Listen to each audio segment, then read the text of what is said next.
біздің декларациямыз халықаралық ұйымдарға кеңінен таратылды.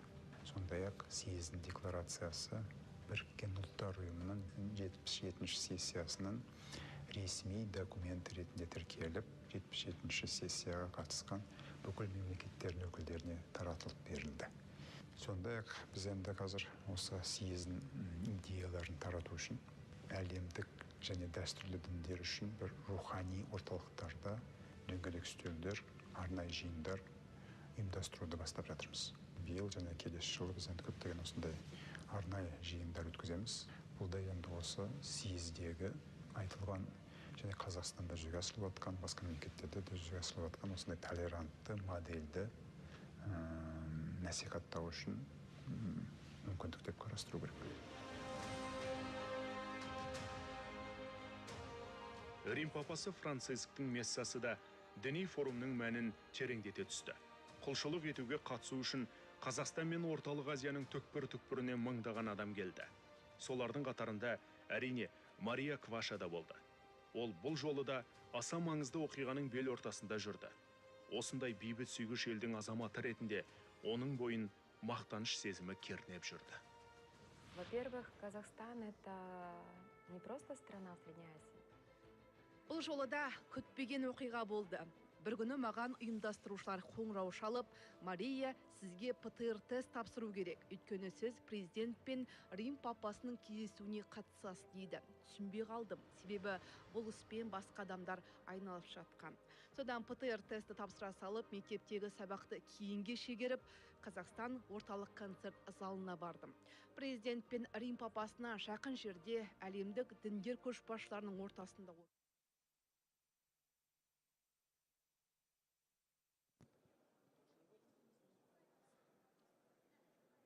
Құрметті әлемдік және дәстүрлі діндер лидерлер съезінің 21-ші хатшылығы отырысының қатысушылары мен қонақтары. Жылы лебізімізді қабыл алып, ұялы телефондарыңызды дыбыссыз режимге қойып, орындарыңызға жайғасуларыңызды сұраймыз.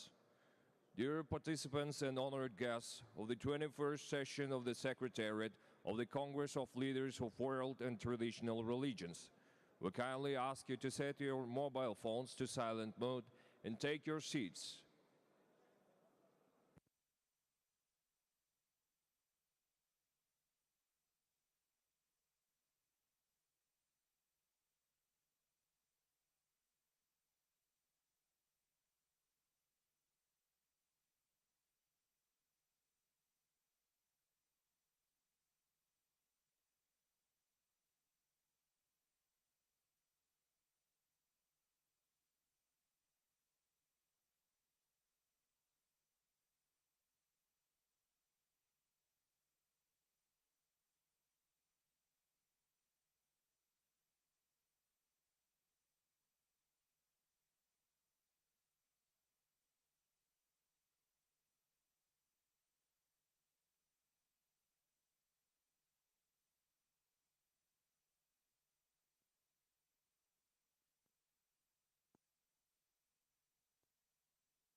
Құрметті әлемдік және дәстүрлі діндер лидерлер съезінің 21-ші хатшылығы отырысының қатысушылары мен қонақтары. Жылы лебізімізді қабыл алып, ұялы телефондарыңызды дыбыссыз режимге қойып, орындарыңызға жайғасуларыңызды сұраймыз. Dear participants and honored guests of the 21st session of the Secretariat of the Congress of Leaders of World and Traditional Religions, we kindly ask you to set your mobile phones to silent mode and take your seats.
Құрметті әлемдік және дәстүрлі діндер лидерлер съезінің 21-ші хатшылығы отырысының қатысушылары мен қонақтары.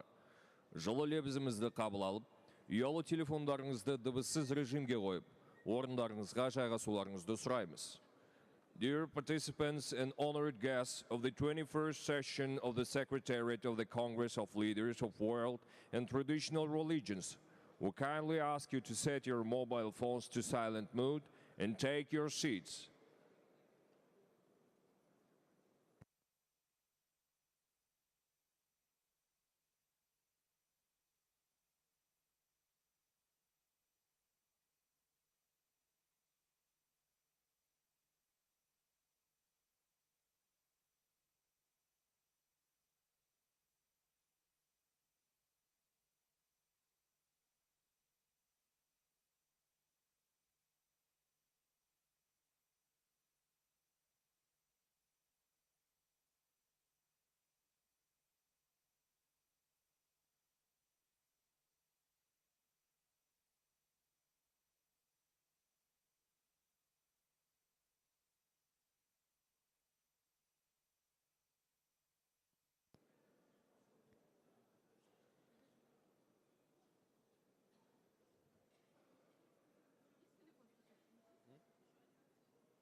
Құрметті әлемдік және дәстүрлі діндер лидерлер съезінің 21-ші хатшылығы отырысының қатысушылары мен қонақтары. Жылы лебізімізді қабыл алып, ұялы телефондарыңызды дыбыссыз режимге қойып, орындарыңызға жайғасуларыңызды сұраймыз.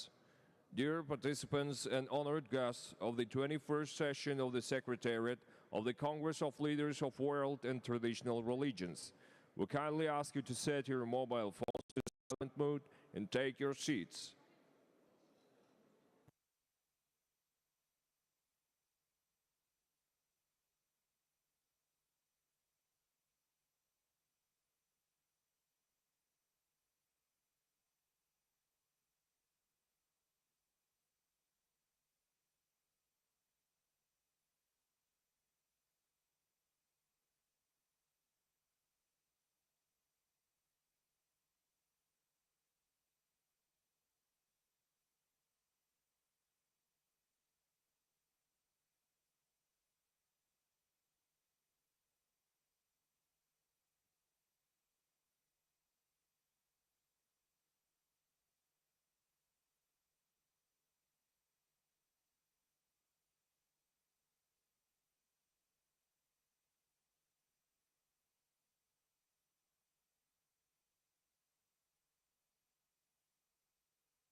Аса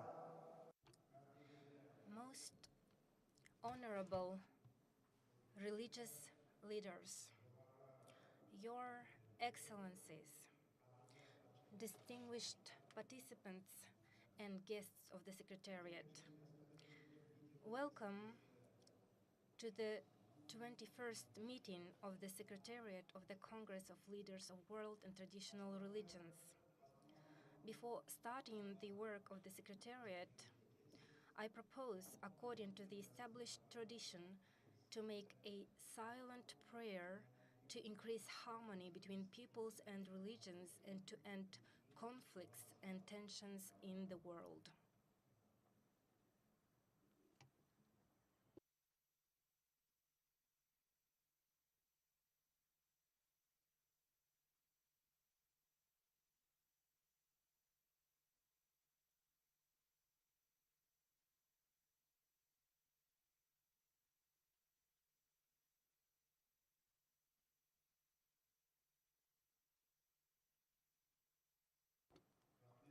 I thank you all. May your prayers be answered.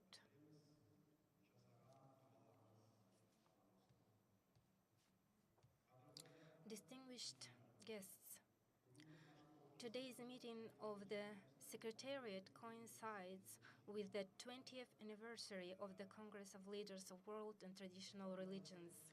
On this occasion, President of the Republic of Kazakhstan, Kassym-Jomart Tokayev, sent his special congratulations to the participants of the 21st meeting of the Secretariat. Allow me to read the congratulatory letter of the head of state.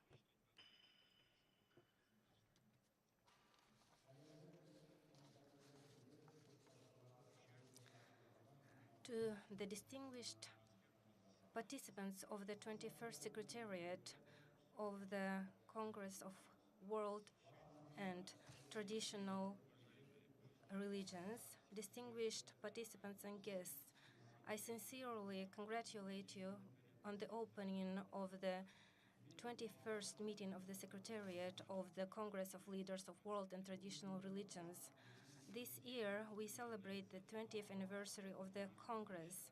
This initiative became the important platform for intercivilizational dialogue, and it has also proved its viability.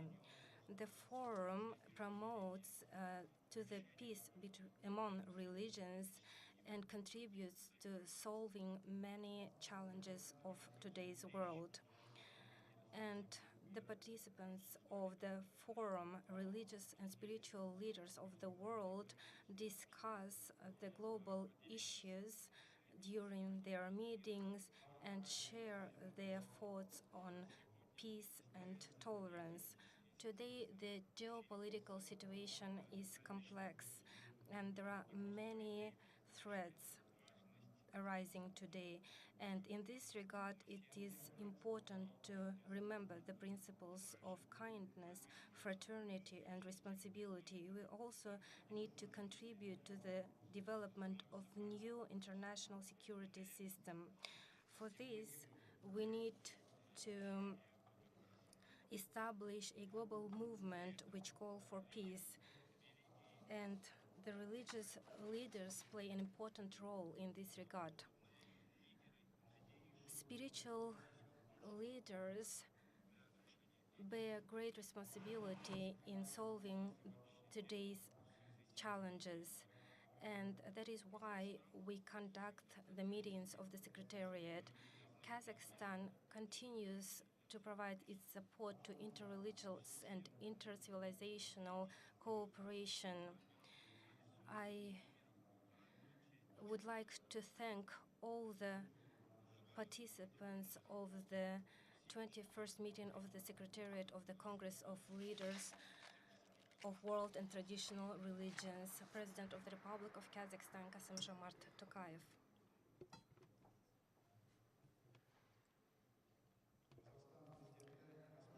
We express our sincere gratitude to President of Kazakhstan, Kassym-Jomart Tokayev, for supporting the activities of the Secretariat of the Congress of Leaders of World and Traditional Religions and for his kind wishes. Distinguished participants of the Secretariat, distinguished guests.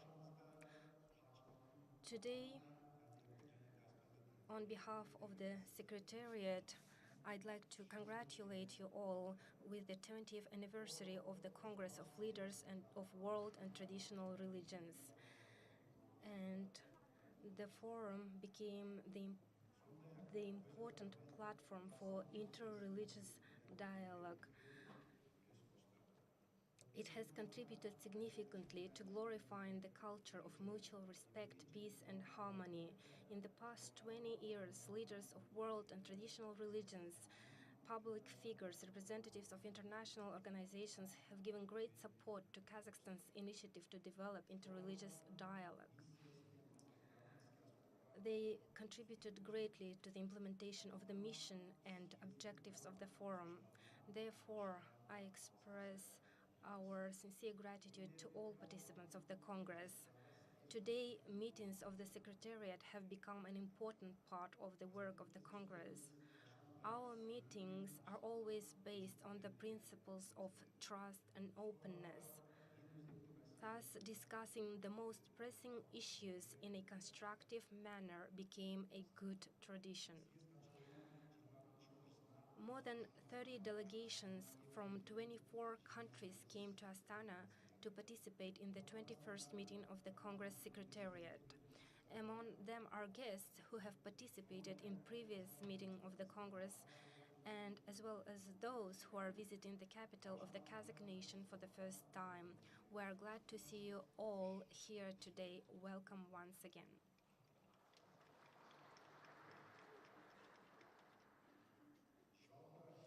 In general, at each our meeting, we define the ideas and goals of the Congress. Therefore, I believe that today's meeting of the Secretariat will be productive as well. Distinguished participants and guests of the Secretariat, over 2 decades, the capital of Kazakhstan hosted 7 meaningful and representative congresses of leaders of world and traditional religions.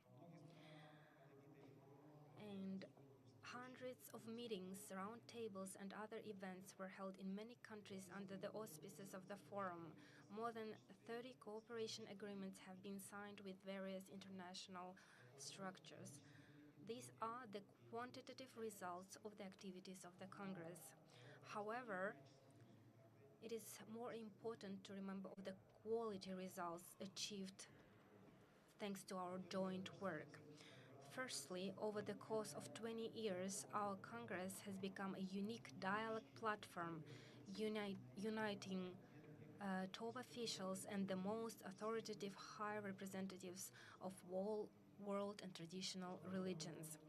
Last year, more than 100 delegations from 50 countries of the world took part in the 7th Congress.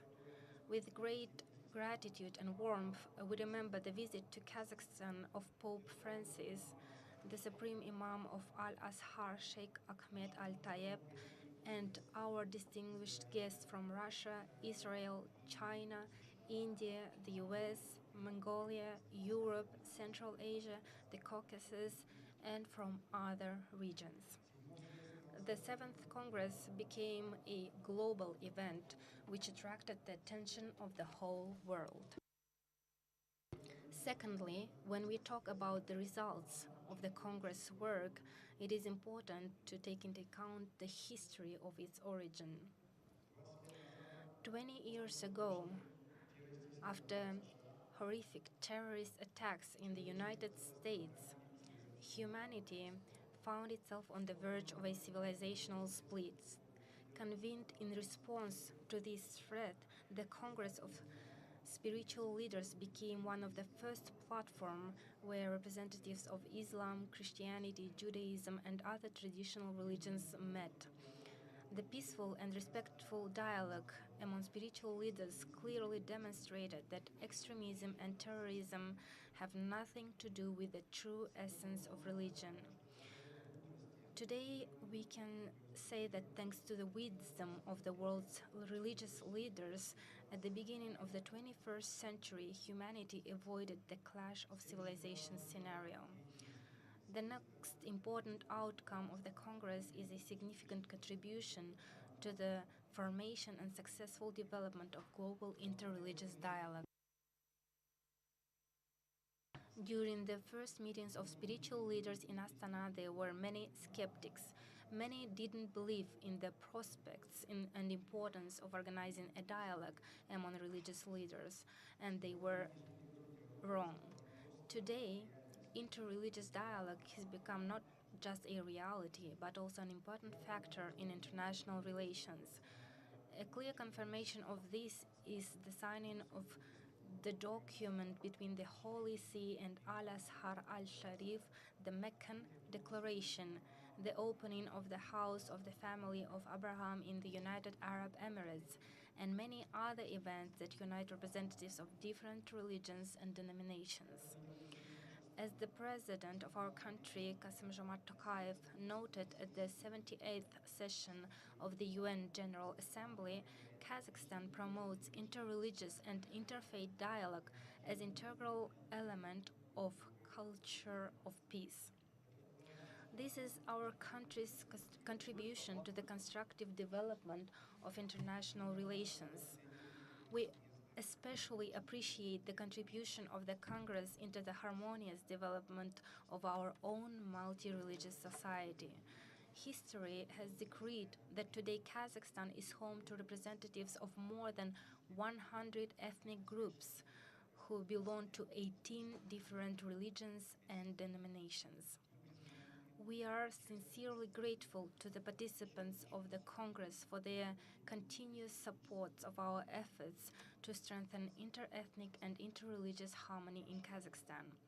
Your Excellencies, while religious leaders demonstrate an example of successful dialogue and mutual understanding, disagreements and conflicts are exacerbating in the global politics. We see the rise of geopolitical rivalry between major powers and the erosion of the international security system.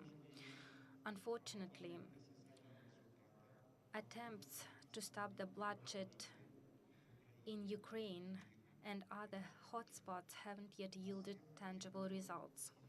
We are all seriously worried with the escalation in the Middle East, aggravation of the Palestinian-Israeli conflict, which resulted in numerous civilian casualties. In these conditions, we call for the search for political instrument to resolve the situation peacefully and without resorting to actions that could lead to further escalation and expansion of the conflict. At the same time, we see that the effectiveness of international efforts to overcome global strategic calls decline. Against the backdrop of today's crisis, issues of sustainable development, climate change, biological threats, nuclear disarmament, the problems of inequality, and etc. recede into the background, and the danger of these existential threats are growing. To overcome them, we need joint efforts of the entire world community. And today we see the proliferation of speech of hatred and hostility. The actions of provocators who are trying to manipulate the religious feelings of believers for selfish purposes are of great concern. Burning of sacred books and insulting religious symbols is vandalism that incites hostility among peoples and religions. As it has been noted by the President of Kazakhstan at the session of the UN General Assembly, such unacceptable and barbaric actions have nothing to do with freedom of speech. At present, in the context of increasing international tension, it is vital to find new approaches to strengthen global dialogue and trust. Many participants of the 7th Congress spoke about this. It is obvious that at the heart of most of the problems of the modern world lies a moral crisis. The pursuit of material success, consumerism towards nature and the people around us, and the devaluation of moral priorities have a destructive effect on a human society. In these conditions, the role of world and traditional religions as guardians of fundamental and moral values is of great importance. As the leaders of world religions have repeatedly emphasized, the foundation of modern society should be unshakable spiritual and moral values, culture of tolerance and dialogue. These values can ensure peace and the basis of a new world order. In this regard, the President of Kazakhstan took the initiative to form a new global movement for peace in order to build a strong system of international security. The role of leaders of world and traditional religions in this process is vital. Therefore, Kazakhstan is committed to continuing to promote the unification of efforts of religious leaders to solve the fundamental problems facing the international community today. Your Excellencies, distinguished participants of the meeting, participants of the 7th Congress noted the need for further development and strengthening of our dialogue platform. The final declaration of the forum set the task of developing a draft development concept of the Congress for 2023-2033. Today, we need to consider to review the draft of this document, which has been prepared jointly with the participants of the Congress. This is a concept paper that proposes an updated vision for the development of our forum for the coming years. The key innovation in the draft concept paper is the expansion of the mission of the Congress. At the first stage of our forum's activities, from 2003 to 2023, its main goal was to strengthen and promote multilateral interreligious dialogue. Today, we can confidently say that this initial mission of the Congress has been successfully completed. In the coming years, the Congress will continue its efforts aimed at developing and strengthening interreligious dialogue. At the same time, we see great potential for spiritual diplomacy. World religious leaders united could make a significant contribution to overcoming the global problems of the modern world, such as poverty, inequality, disintegration, contribute to the cessation of wars and conflicts, the spread of a culture of dialogue and mutual respect. The concept outlines the mechanisms for advancing the Congress mission at a new stage. Thus, it is expected to deepen cooperation between the Congress and UN institutions and other international organizations, expanding our partners and geography of the forum's activities. It is offered to introduce an institute of goodwill ambassadors, which can become an important tool of spiritual diplomacy. According to the inclusivity principle, it is expected to involve youth, women, and people with disabilities more widely in the work of the forum. It is planned to hold a forum of young religious leaders. This initiative should contribute to the preservation of traditions and continuity of dialogue between spiritual leaders. We are planning to expand cooperation with research and educational organizations and involve the expert community in promoting the mission of the Congress.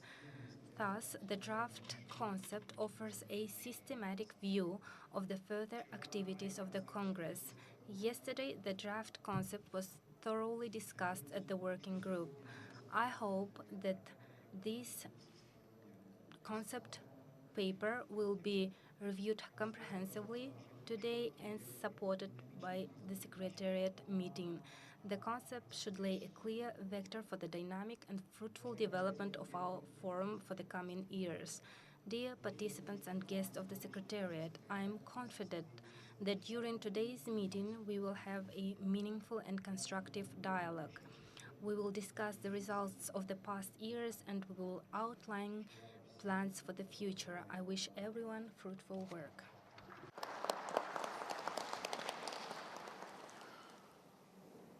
Уважаемые Dear participants of this session, today we plan to discuss a number of important issues. But before we get down to the discussion of the agenda, let me introduce the participants of today's session of the Secretariat.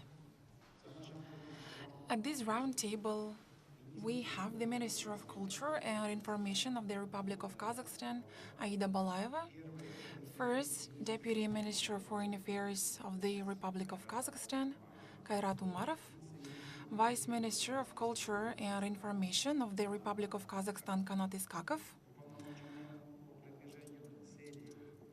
the head of Nazarbayev Center for the Development of Interfaith and Inter-Civilizational Dialogue, on the acting officer to promote the goals and objectives of the Congress, Bulat Sarsembayev. I'm honored to welcome to the Secretariat today the representatives of Islam, Christianity, Judaism, Buddhism, Taoism, Shintoism, Hinduism, Baha'i, and other religions. Here at this session, we have the representatives of Islam. Chairman of the Caucasus Muslim Authority, Sheikhul Islam Allah Shukur Pashazadeh, Secretary General of the Al-Azhar Academy of Islamic Studies, Nazir Mohammed Al-Nazir Ayat, Deputy Secretary General of the World Islamic League, Dr. Abdurrahman Abdullah Al-Zaid, Head of the Center for Intercultural and Interreligious Dialogue, Dr. Ali Akbar Ziai, representative of the Egyptian Minister of Awqaf, Rector of the Egyptian University of Islamic Culture Nur Mubarak, Dr. Muhammad Al-Shahat Al-Jindi, Mufti of the Kyrgyz Republic Zamiraji Rakiev, First Deputy Chairman of the Spiritual Board of Muslims of Uzbekistan, Ishmatbekov Hamid Bahramovich, Director General of the Institute of Islamic Studies of the International Islamic University of Islamabad, Dr. Mohammed Ziul Haq, a representative of the Chairman of the Religious Affairs Department of Turkey, Counselor for Religious Affairs of the Turkish Embassy in Kazakhstan, Nishat Bodur, the representatives of Christianity, Secretary for Interreligious Relations of the Department for External Church Relations of the Moscow Patriarchate, Deacon Ilya Kashitsyn,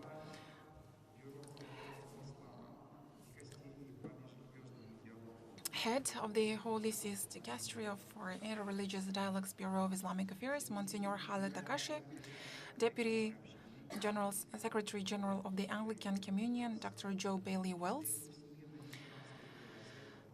Archbishop of the Evangelical Lutheran Church in the Republic of Kazakhstan, Yuri Novgorodov, representatives of Buddhism, Deputy Secretary General of the Association of Chinese Buddhists, Pu Zheng, Dalai Lama of Gandan, Tekchen Lin Monastery of the Mongolian Buddhist Center, Secretary General of the Asian Buddhist Conference for Peace, Kunkur Bembajav, Chairman of the Central Council of the Chokye Order, Reverend Ju Kyung, Secretary General of the World Community of Buddhists, Montian Tananart, representatives of Judaism, representative of the Chief Ashkenazi Rabbi, Rabbi Joel Adler, President of the Foundation for Ethnic Understanding NGO from the US, Rabbi Mark Schneier,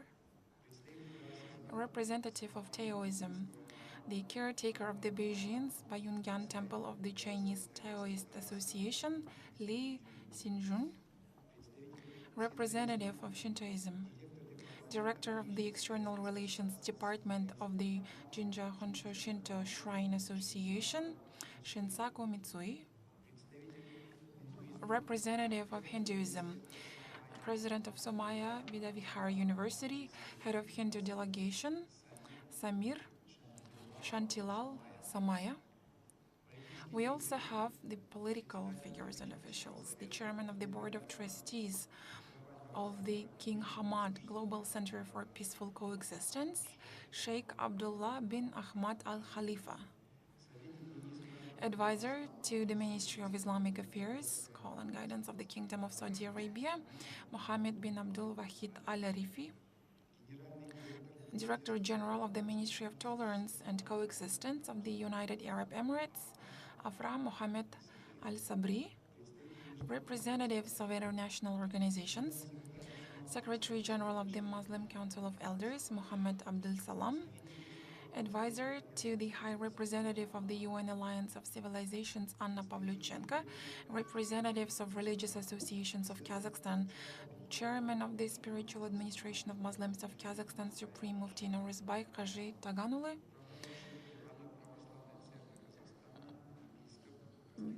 Bishop Gennady Kaskelen, Bishop of the Orthodox Church of Kazakhstan, Archbishop Metropolitan of the Roman Catholic Archdiocese of St. Mary in Astana, Tomasz Bernard Peta, Chief Rabbi of Kazakhstan, Yeshaya Elazar Kogen, Director of the Public Information Office of the Baha'i Community of Astana, Lazat Yangalieva. Here in our hall, we also have the members of parliament, heads of the government authorities of the Republic of Kazakhstan, representatives of the diplomatic corps, religious associations, experts, and scholars. Dear participants of the session of the Secretariat, let me now get down to the welcoming remarks of the participants of the 21st session of the Secretariat. I would like to remind you of the time restrictions. Each speaker is provided with up to 7 minutes. Dear participants, the first floor goes to a great friend of Kazakhstan and a constant participant of all important events of the Congress, Chairman of the Caucasus Muslims Administration, respected Sheikhul Islam Allah Shukur Pashazadeh. Dear Sheikh, the floor goes to you.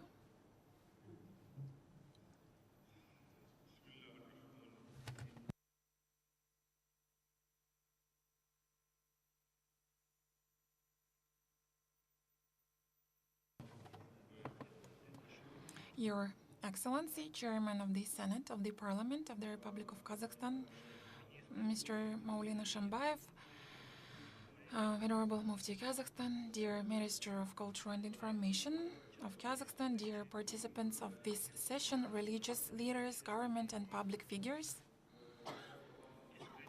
I sincerely welcome the participants of our high meeting, and I have an honor to convey to the fraternal members of the Secretariat of the Congress and the entire Kazakh people greetings and the best wishes from the head of state, His Excellency President Ilham Aliyev, and the entire people of Azerbaijan.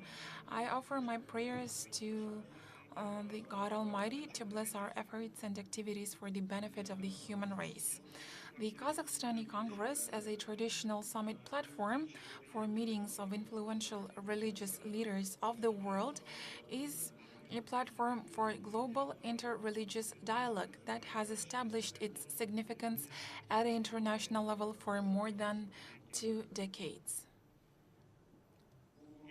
The exceptional significance of this Congress is that it is a permanent platform for meetings of religious leaders with political and public officials. And I would like to express my deep gratitude to Kazakhstan and to its political leadership that ensured the creation of such a universal initiative. Under the leadership of His Excellency, President of Kazakhstan, Kassym-Jomart Tokayev, Kazakhstan confidently moves towards progress and moral development. Much work is being carried out in order to develop the cultural and spiritual heritage of the country, and a lot of work is being done in the political and economic spheres. The most important projects and initiatives are being implemented as well. We are confident that Kazakhstan will continue to play an active role in the process of the development of inter-religious and inter-civilizational dialogue. Dear participants of the meeting, today as the world experiences great upheavals, the idea of human solidarity becomes even more important. And as always, the absolute priority is the protection of human life, this sacred value given to us by the Almighty. Attempts to provoke the clash of civilizations can bring the world to the brink of great catastrophes. The trend in some European countries of repeated acts of burning the holy book of Muslims, Quran, is a very serious crime. The fact that the UN Human Rights Council convened an extraordinary meeting on such incidents, and the fact that it condemned the burning and desecration of the Holy Quran committed in some European countries serves as an indication of the de facto recognition of the seriousness of the situation. Therefore, the special discussion of this issue was initiated at the UN session this year. And it is the duty of every political and religious leader to prevent the actions and speeches that incite hatred or confrontation under the pretext of freedom of speech and democracy. We as religious leaders must strongly condemn all forms and facts of abuse of religion for political purposes, as well as the manifestations of terrorism, calls for hatred, xenophobia, including extremist acts committed against believers in churches, mosques, synagogues, and other places of worship. We must raise our voices in protest against incidents of insults to the religious symbols and shrines. And as a religious leader, I urge political leaders to promote and prioritize initiatives to save the world, silence the guns, and support diplomatic efforts to establish sustainable peace.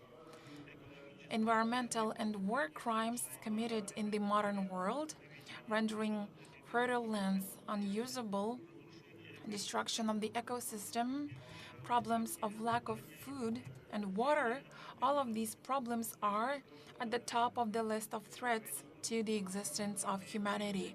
And humanitarian crises which we are experiencing are nothing more than the consequence of conflicts and wars. The Holy Quran, in the Holy Quran, Allah commands, and do not create disorder on earth after it has been put in order. Currently, after restoring its territorial integrity on the basis of the UN Charter and four well-known UN Security Council resolutions, Azerbaijan is restoring the integrity of the cultural and spiritual heritage, including the mosques, churches, and temples. We are very grateful to all countries that provide assistance and support to Azerbaijan in its restorative endeavors, reconstruction projects, and mine clearance. In particular, we express our deep gratitude to brotherly nation of Kazakhstan for the donation of the Kurmangazi Center for Development of Creativity built in the city of Fizuli. Last year, as part of his visit to our country, the President of Kazakhstan, Kassym-Jomart Tokayev, visited this center together with the President of Azerbaijan, Ilham Aliyev. And this center is extremely valuable to us. That came from the gift that came from our brothers. Dear participants of the meeting, once again, I express my deep gratitude and best wishes to the Kazakh state, its leadership, and the hosts of this event for the warm hospitality and the very high level of the arrangement of the session of the Secretariat of the Congress. We support all the initiatives put forward by the Secretariat in preparation for the next Congress in Astana and express our readiness to contribute to their implementation. In this regard, the Office of the Authority of the Caucasian Muslims previously submitted to the Secretariat its proposals on the draft concept for the development of the Congress of Leaders of World and Traditional Religions for 2023-2033. May the Almighty grant peace and tranquility to our countries and protect our world. Amen.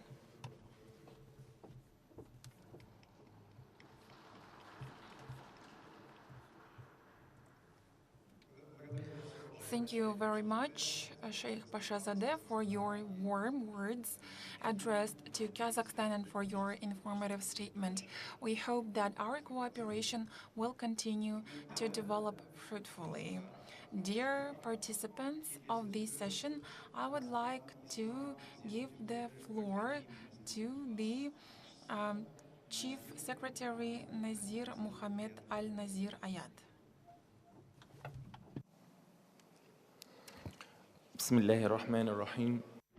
In the name of God, the most gracious, the most merciful, praise be to God, Lord of the worlds, and may blessings and peace be upon our Master and Lord Muhammad and his family and companions. His Excellency, Chair of the Senate, Mr. Maulen Ashimbaev,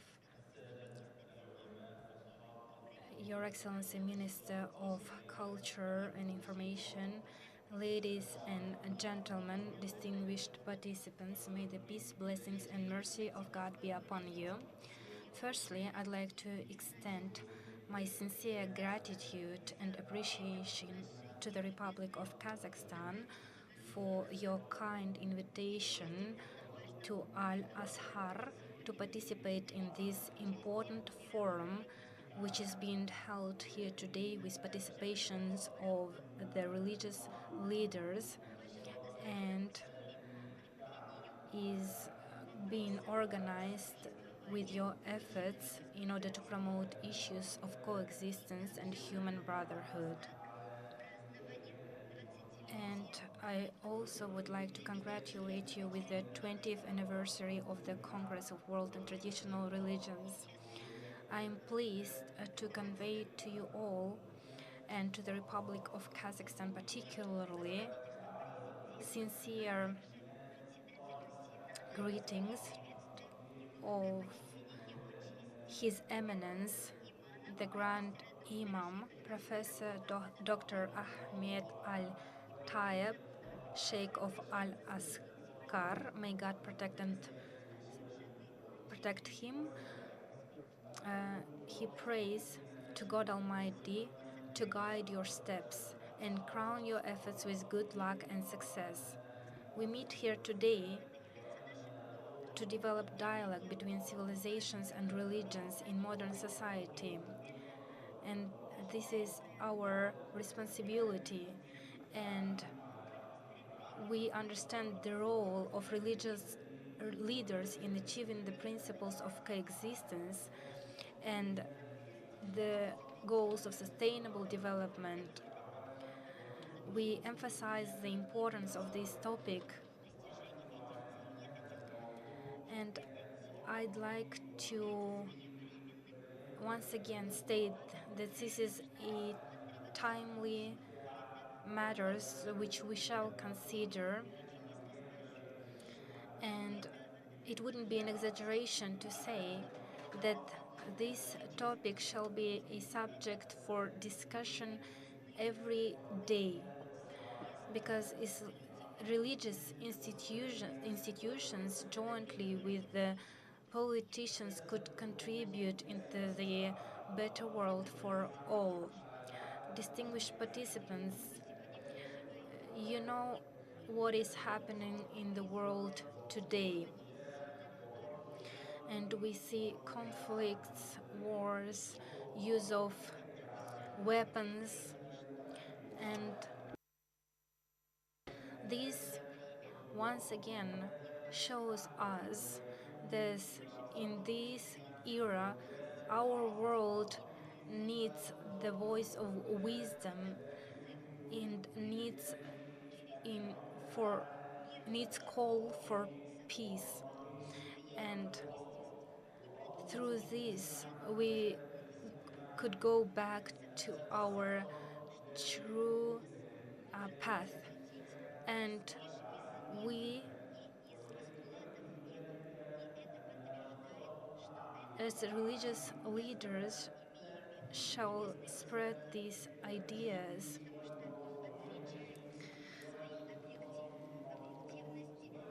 and we need to be unbiased in these questions, and the realities that we see today shows that there are many problems in the world today, and that currently there are innocent victims who have a right to protect themselves, and that is why today we need to remember of our role of religious leaders, distinguished participants. The Islam urges its followers to coexist with others and urges for interaction with others based on the principle of righteousness. And these principles are spoken about in the Holy Quran. We understand that the principles of coexistence shall take into account the differences of peoples and cultures. We need to consider these differences from different points of view.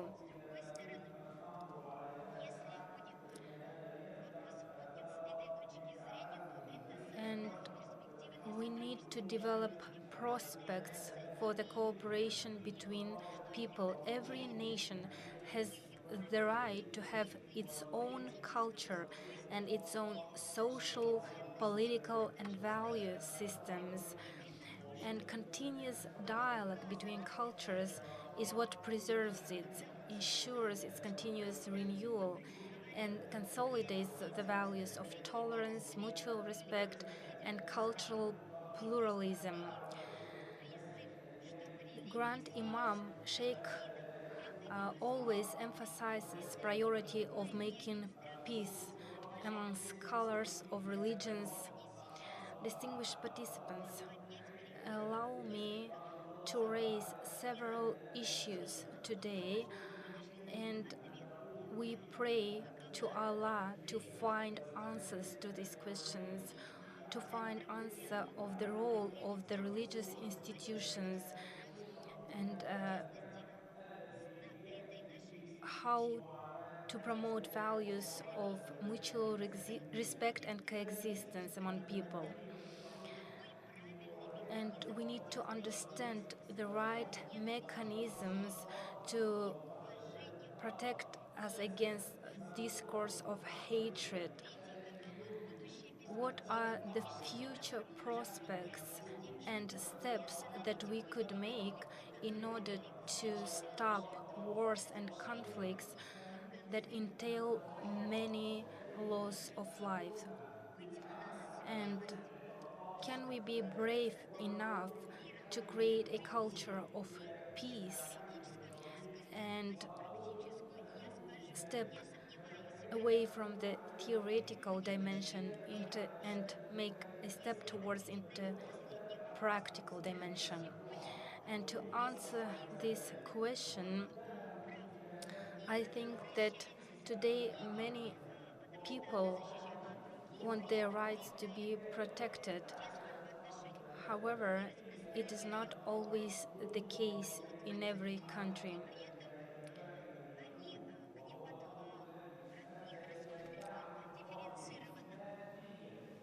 And today we see those who pose moral threats to people, and we don't have other alternative but listen to the voice of the religious leaders and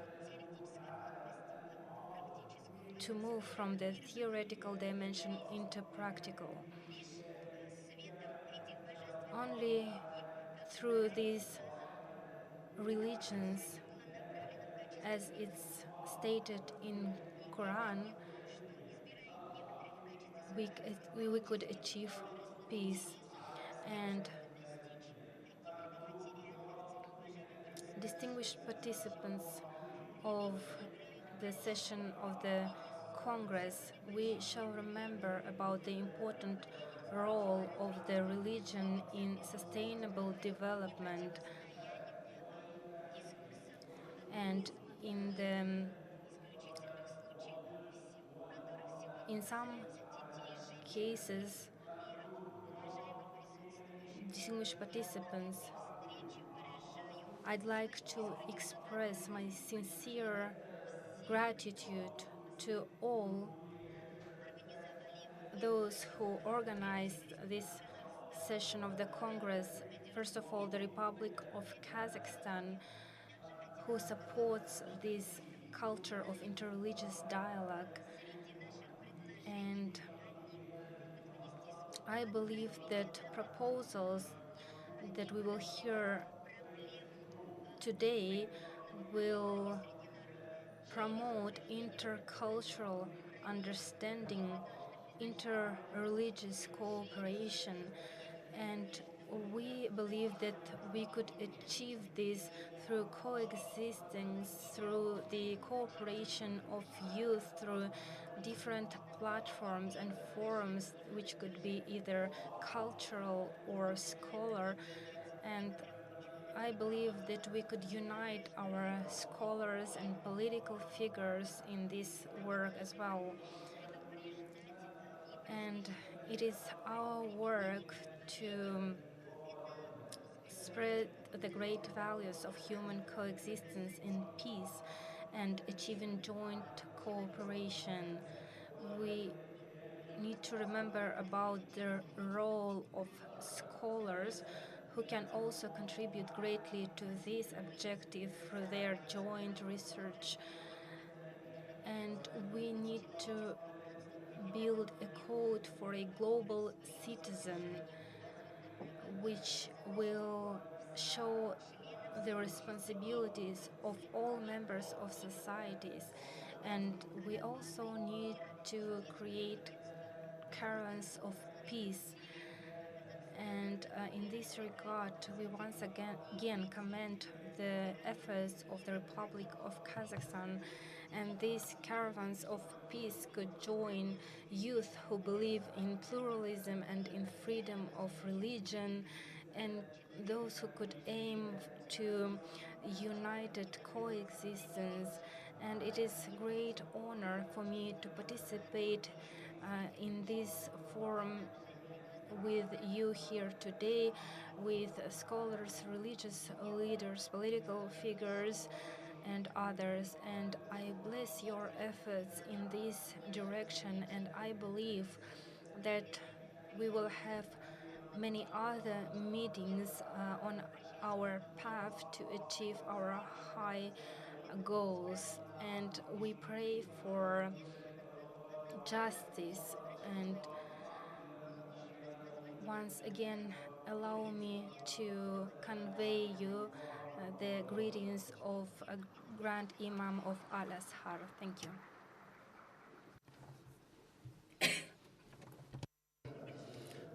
Distinguished Nazirayat, thank you very much for a very informative statement. And I would like to thank you. Alaskar that constantly provides support to Kazakhstan and to the Congress of Leaders of World and Traditional Religions, and we really hope that our future cooperation will be strengthened even more. I would like to give our next floor to the Secretary for Interreligious Relations of the Department for External Church Relations of the Moscow Patriarchate, Deacon Elijah Kashitsyn. The floor goes to you. Thank you very much, Mr. Ashimbaev, distinguished participants of the session. Let me share the greetings of the head of the Department for the External Church Relations of the contemporary period. The fact that we are having such a high-level meeting here today already demonstrates that 20 years ago, Kazakhstan decided to choose the right path that focuses on the interreligious dialogue. And the events of recent years clearly demonstrated that there are no alternatives to the problems of the contemporary period observed in terms of the interreligious dialogue and harmony. And I think that it's not necessary to reiterate our focus on the challenges of the latest period. I just wanted to draw your attention to the reasons of all of those events or crises that the global community is enduring. Well, first of all, it is about the refusal from the religious identity, where we put a human being at the center instead of God. And people decided that they are above religions, and that is why they decided to use religion as the state ideology. Therefore, I wanted to express our gratitude to the Congress Secretariat for the draft concept of the development of the Congress that reflects a very important idea, particularly the idea of religion, and without relying on religion or religious values, it would be impossible to build a very happy and successful society or prosperous society, both on the level of a separate nation and on the level of the world. So, in this sense, I would like to say that all of those insights or ideas offered here at the Congress Secretariat Congress session, I really hope that those ideas will be heard by people and touch upon the hearts of people. This will mean another significant step towards the peaceful coexistence, friendship, and prosperity. Thank you very much for your attention.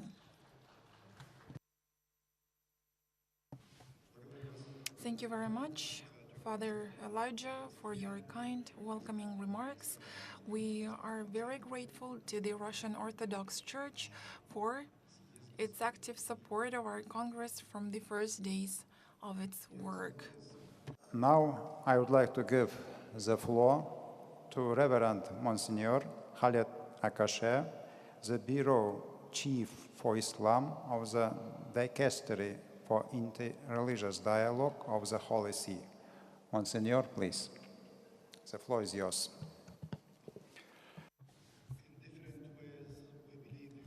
Мы, Ваше Превосходительство, господин Маулен Ашимбаев, по-разному верим во что-либо. Ваше Превосходительство, госпожа Ида Балаев.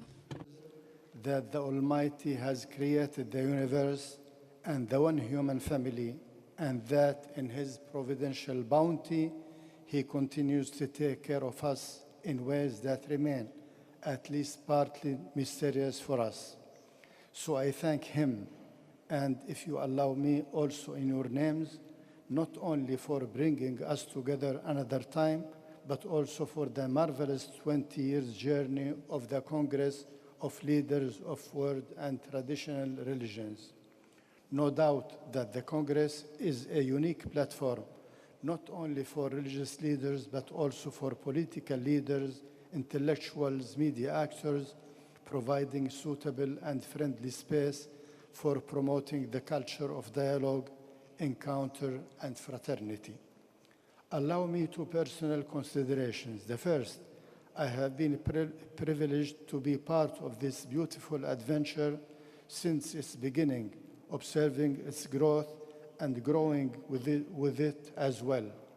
The second thought, I am reminded through the Congress that to be a religious person or religious leader is an honor, but also a responsibility.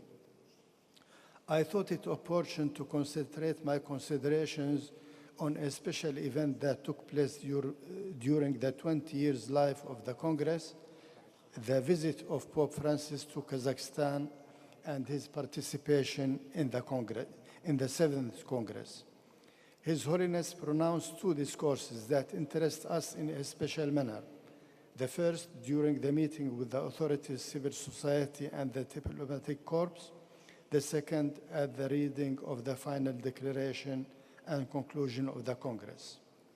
The number 10 is holy because it evokes the 10 commandments. This is why I will concentrate my thoughts in short 10 words or thoughts present in the two above-mentioned discourses of Pope Francis. 3 of these 10 words have already been highlighted by His Holiness: peace, women, and young people. The remaining most important words or concepts are Kazakhstan and its peoples, human dignity, human rights, dialogue, religious freedom, fraternity, democracy, healthy relation between religion and politics through a secular state. First, peace. According to Pope Francis, peace is a synthesis of everything, the expression of a heartfelt plea, the dream and the goal of our journey. It is born of fraternity. It grows through the struggle against injustice and inequality. It is built by holding out a hand to others. This is why, I quote, we must bear witness to peace, preach peace, implore peace.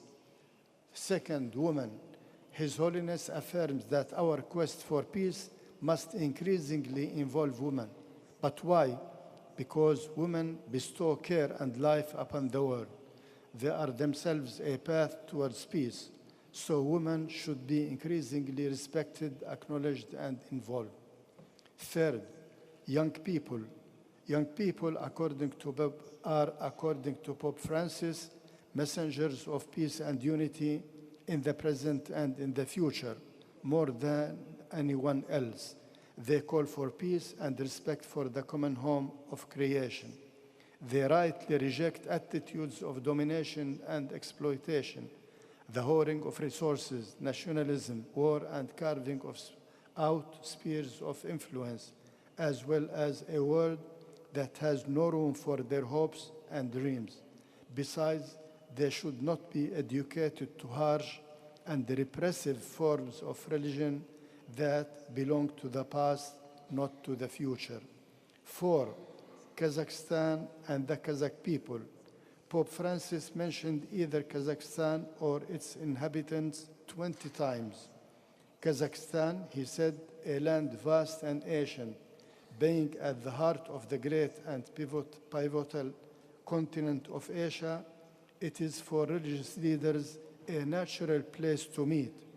Quoting Pope John Paul II, who visited your country in September 2001, 11 days, a few days after the terroristic attack against the USA, Pope Francis said that this country is a land of martyrs and of believers, land of deportees and of heroes, land of intellectuals and artists that embraces a glorious history of culture, humanity, and suffering.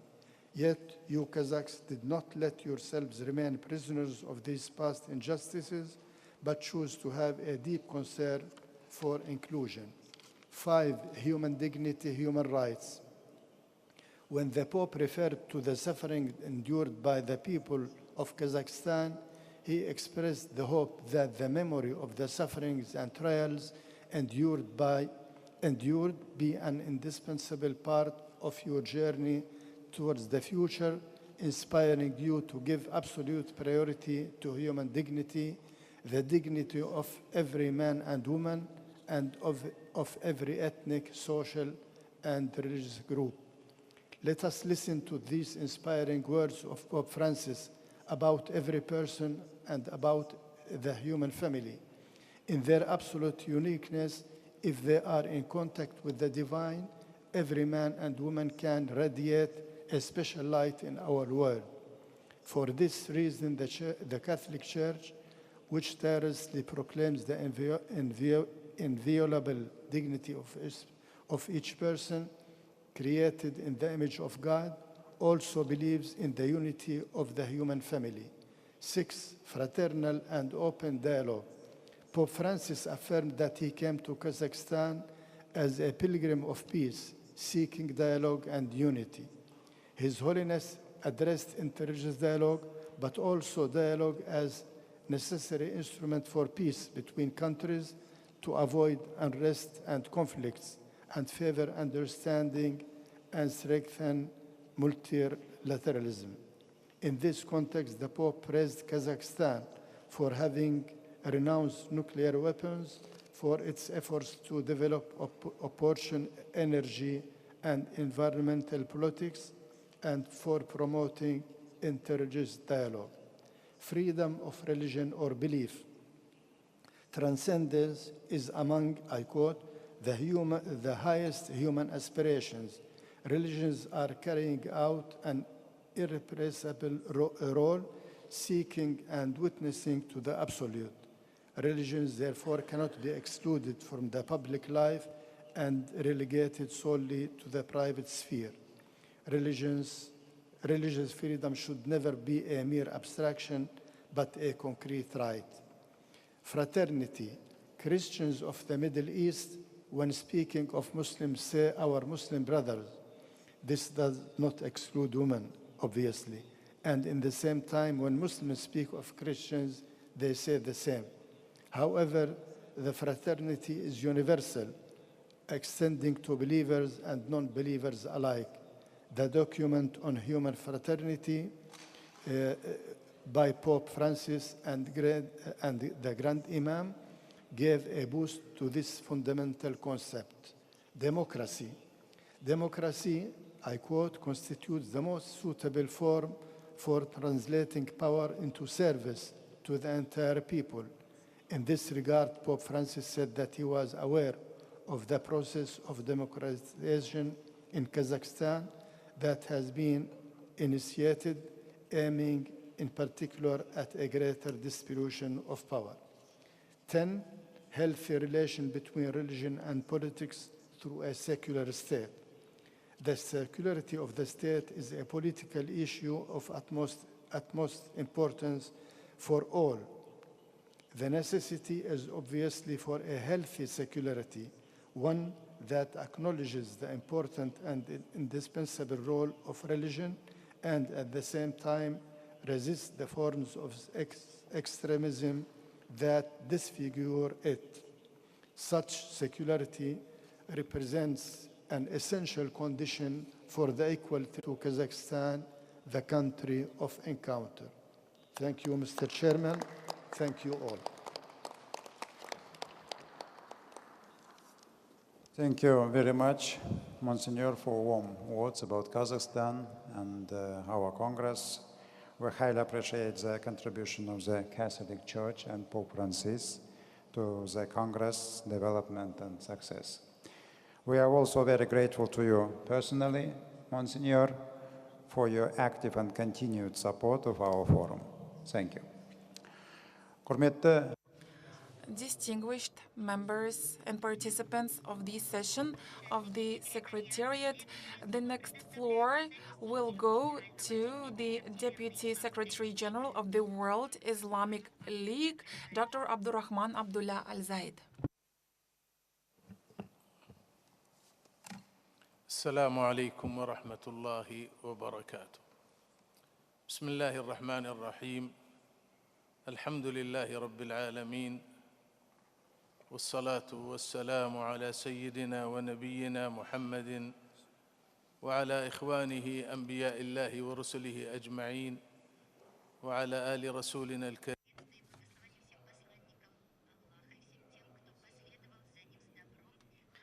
In the name of Allah, the most gracious, the most merciful, praise be to God, Lord of all worlds, and peace be upon all of God's messengers and their companions. Your Excellency Maulana Ashimbayev, the Chair of the Senate of Kazakhstan and Head of the General Secretariat of the Congress of Leaders of World and Traditional Religions. Your Excellencies, Your Highnesses, I'm glad to convey greetings from His Excellency Sheikh Dr. Mohammed bin Abdul Karim Al Issa, Secretary General of the Muslim World League and Chairman of the Organization of Muslim Scholars, to you, to the Congress of Leaders of World and Traditional Religions, convey wishes of continued success. Distinguished participants, the Muslim World League is honored to be part of the Congress of Leaders of World and Traditional Religions events in Kazakhstan. The Congress is one of the most effective initiatives in the current century. I was pleased to participate in 3 congresses in this modern city.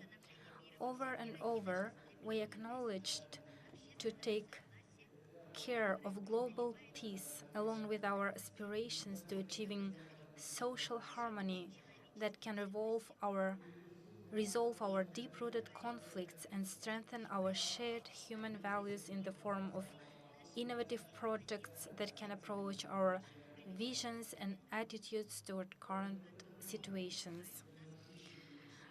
We are pushing for more collaboration and effective dialogue in the issues of global concern. This painful reality is explained in the historical charter of Mecca adopted by the general agreement of more than 1,200 scholars and muftis from different religious groups from 139 countries. They had the honor of being recognized by King Salman bin Abdulaziz Al Saud, the custodian of the 2 holy mosques, and His Highness Prince Mohammed bin Salman, Crown Prince and Prime Minister of Saudi Arabia. At the global level, Christian and Jewish leaders as diverse celebrated and acknowledged the contents of the Charter because it represents shared religious and human values. Evangelical leaders had planned a huge celebration of the Charter as they acknowledge the Muslim World League to be the greatest Muslim ally. The Congress also appreciated issuing the Charter of Mecca during the 7th session held in September 2022. Referring to the Charter of Mecca, principle number 6, it is said, civilized cultural dialogue is the most effective way to achieve tolerance and understanding, deepen community ties, and overcome obstacles to coexistence. We recognize and respect the other's legitimate rights and right to existence. We set aside preconceived prejudices, historical animosities, conspiracy theories and erroneous generalizations.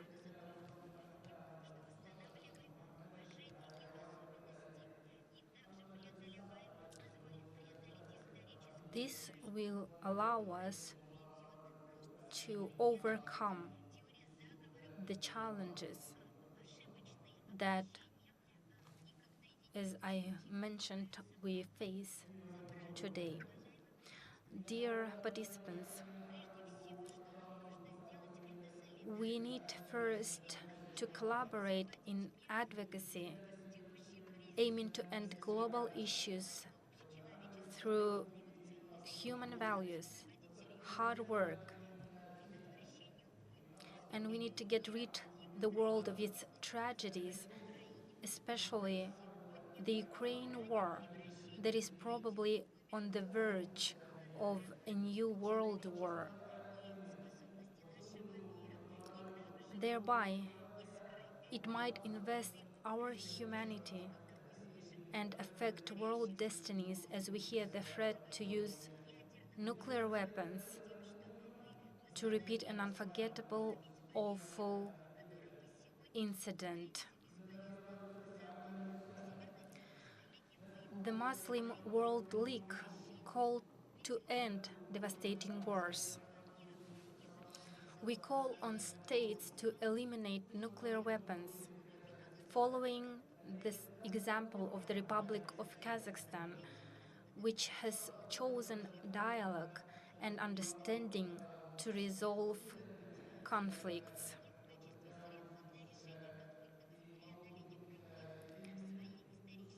Thanks to the government and people of Kazakhstan for this historic decision. Distinguished participants, the leaders of world and traditional religions are committed to revealing the truth about religions. They state that religions are for building peace and are not associated with tragedies caused by extremism. To conclude, I'd like to extend my gratitude to His Excellency Kassym-Jomart Tokayev, the President of the Republic of Kazakhstan, for his efforts in organizing the Congress of World and Traditional Religions and for being a successful leader over the years. Thanks to the government for the great efforts in organizing sessions of the Congress, and the Muslim World League always supports the work of the Congress. I would also like to congratulate the members of the Secretariat headed by His Excellency Maulen Ashimbaev for your great success in organizing this significant event. Thanks everyone for your attention. May God bless you all. I wish peace to our world. Thank you.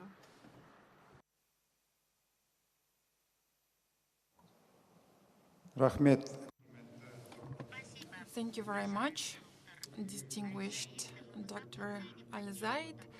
We highly appreciate the support of such a reputable organization as the Islamic League, and we really hope that we will cooperate in the future in promoting the inter-religious dialogue. I would like to give the floor to the representative of the Ashkenazi Chief Rabbi of Israel, Rabbi Joel Adler. Please, Rabbi, the floor is yours. Thank you very much. Honorable Chairman of the Senate, Head of Secretariat of the Congress, and distinguished participants, I would like to thank our host for the warm and caring hospitality.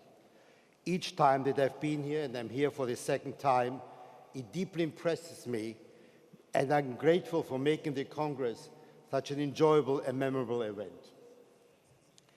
The purpose of this Congress is to bring together leaders of the world and traditional religions and promote mutual understanding and contribute to peace and harmony in this world.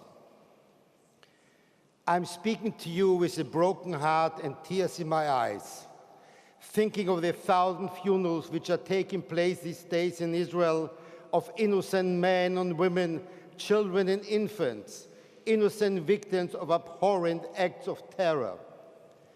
I'm thinking of the grieving families who bitterly cry having lost their loved one, lives and futures destroyed.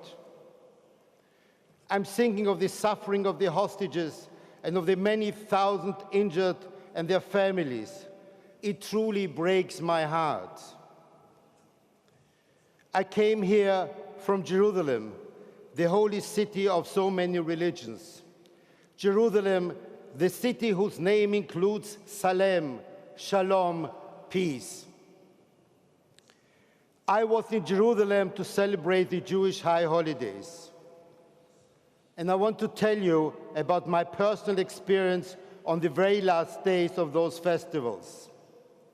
Last Saturday, Shabbat morning, at around 7 o'clock in the morning, I was woken up by the noise of a siren to go to the shelter, as Jerusalem, the place of peace, was being bombarded by rockets. In the shelter, a person showed me on his telephone a picture of a young, bleeding person helplessly lying on the floor, being kicked and stepped on brutally by a masked murderous terrorist. A tragedy was unfolding. I want to speak briefly what my Jewish brothers and sisters, young infants, and sick elderly people have experienced on that day in the hands of anti-Semitic, murderous, brutal, merciless terrorists, murdering in cold blood fathers and mothers in front of their innocent, screaming young children, and then abducting the poor children into Gaza. Just imagine it was your child. Just imagine it was you who was the parent. Just imagine the elderly grandmother, a Holocaust survivor who has been abducted. All these atrocities were taking place with fanatic screams of Allahu Akbar by the bloodthirsty terrorists. No doubt, by doing so, they scornfully have been abusing Islam and desecrating the name of God. No religion and no religious teaching of whatever faith could and would endorse such murderous behavior. The desecration of God affects all religions, affects all of us in this room. And as the bloody attacks unfolded, the jubilant Hamas terrorists uploaded with pride on social media brutal video clips of their bestiality with the screams of Allahu Akbar clearly heard in the background. Bodies of civilians lying dead in pools of blood. Elderly people abducted on motorbikes, and women and children hustled into jeeps and trucks, and the terrorists spitting and stamping on them, including on dead bodies. Taking hostages, whom did it take? A mother with 2 babies, an old woman, an innocent, helpless children? Can we, leaders of different faiths, stay silent in face of such desecration of God and in sight of such brutal, barbaric murdering of men, women, and children who are created in the image of God? Can we stay silent when we see again images of the Holocaust reoccurring, killing innocent men, women, and children being murdered for no other reason than being Jewish?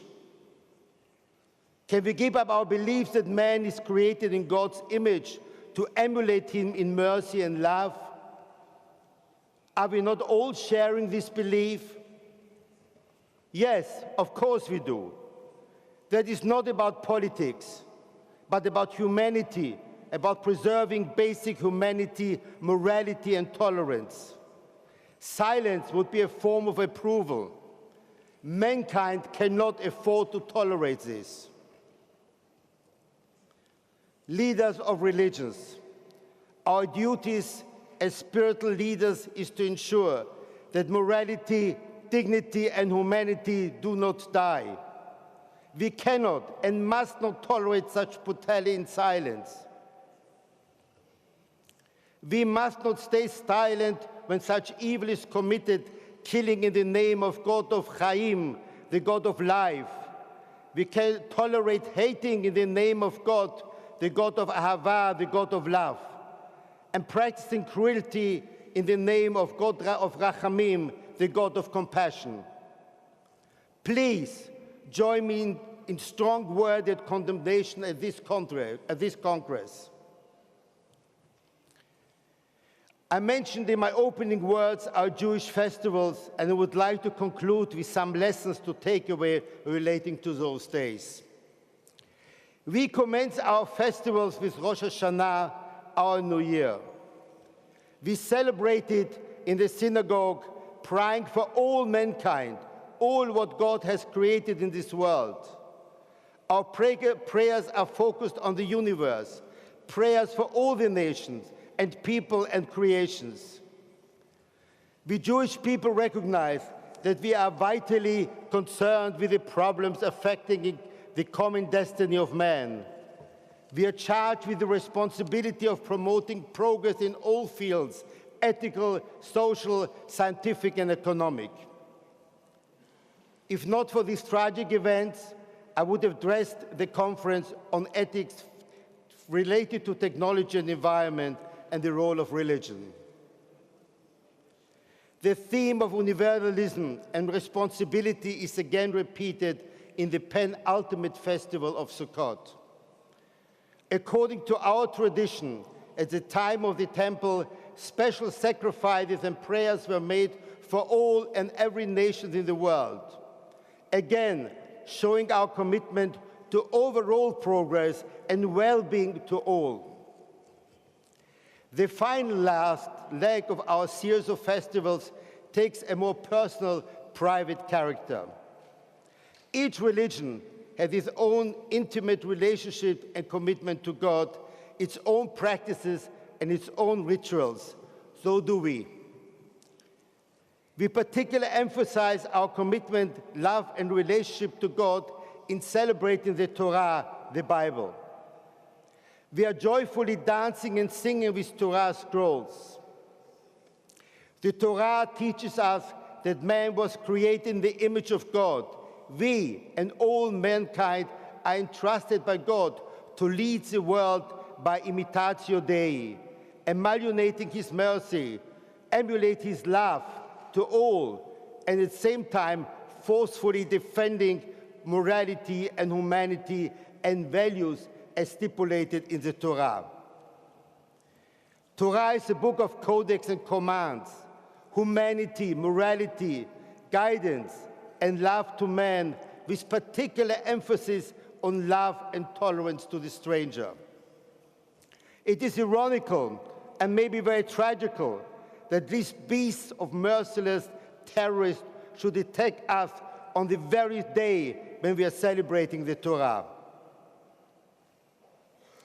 Let me finish with a joint prayer for the many suffering injured, for the desperate hostages, for the dead, and for the grieving families. Let's hope that anti-Semitism, the hatred to Jewish people, will finally be eliminated. We have suffered too much. But we believe that ultimately peace, humanity, and love will prevail. Let's try to make our contribution in spreading those values. Thank you.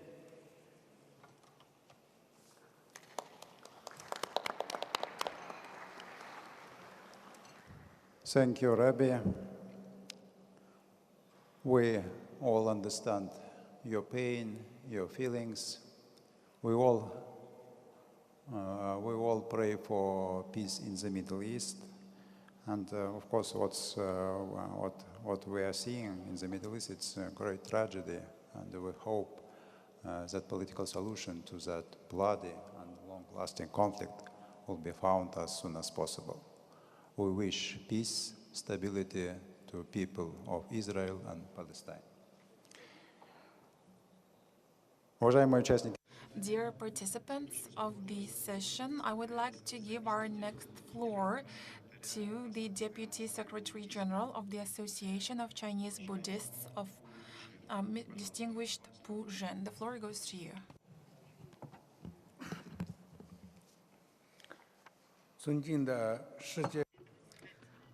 Honorable Chairman of the Secretariat of the Congress of Leaders of World and Traditional Religions, Speaker of the Senate of the Parliament of the Republic of Kazakhstan, distinguished Maulen Ashimbaev. Good morning, distinguished friends. First, I'd like to thank His Excellency Mr. Ashimbaev and the Secretariat of the Congress of Leaders of World and Traditional Religions and the Embassy of Kazakhstan in China for the invitation. And I'm honored to attend the 21st meeting of the Secretariat today, and especially pleased that I can meet again with all of you representing different religious communities. 20 years have passed since the first Congress of Leaders of World and Traditional Religions, which was held in 2003. Over the past 2 decades, the Congress of Leaders of World and Traditional Religions has gradually become an important platform for global interreligious dialogue, playing a unique role in strengthening and developing interreligious exchanges and cooperation, promoting and ensuring the peaceful and harmonious development of all countries. Looking back at the development and current situation in the world community over the past 2 decades, we can say that the modern world still faces difficulties and challenges due to various factors such as sustainable development, climate change, hunger and poverty, regional conflicts, and etc.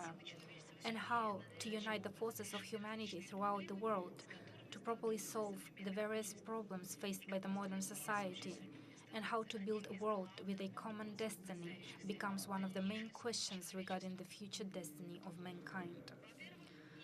First, it is necessary to adhere to exchanges and mutual understanding, make civilizational exchanges and mutual understanding the driving force for the progress of human society and the link to maintain world peace. We must actively promote greater understanding of the differences between civilizations, promote exchanges and dialogues between different civilizations and their harmonious coexistence so that the garden of world civilization will bloom. We need to adhere to the principles of openness and inclusiveness, mutual learning and mutual appreciation. We need to actively use the experience of other civilizations to learn from each other, complement each other's strengths, and achieve progress together.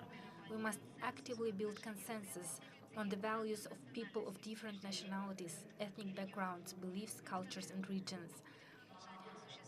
Secondly, we need to continue to carry out international exchanges and cooperation and build and strengthen an international platform for dialogue among civilizations.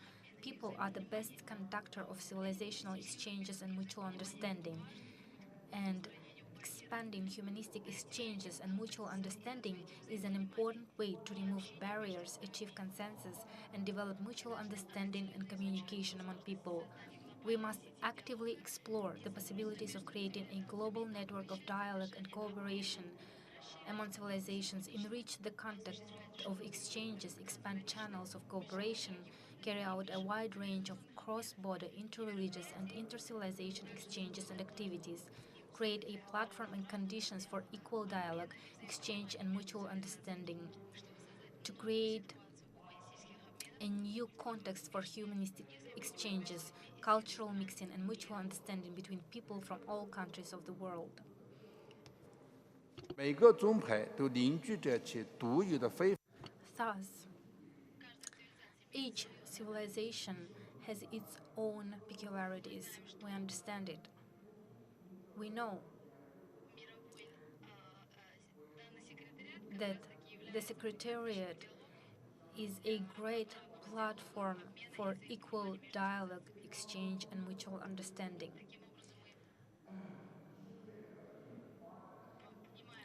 we understand that we are creating new contexts for building understanding among peoples and nations. In every country, there are different religious denominations. Each religion has its own doctrine and teaching. Each denomination has its own unique and extraordinary wisdom and spiritual quest. And we hope that Kazakhstan and China will continue their friendly relations in the new era, that we will achieve prosperity jointly. And for us, it's a great honor to participate each time in such forums and meetings, to meet the religious leaders from the world. And we hope that the relations between the religious denominations of the two countries will become even closer, and China and Kazakhstan will become even stronger in the new era and will move forward towards a brighter future. We hope that we will also improve our interreligious relations. Thank you all for your attention. Thank you, distinguished Pujan, for your kind words, and I believe that ideas expressed by you will be accepted positively by the participants of the Secretariat, distinguished participants of the Secretariat. And now we are moving to the approval of the agenda of the 21st session of the Congress Secretariat. You have the draft agenda before you, which has 4 key items.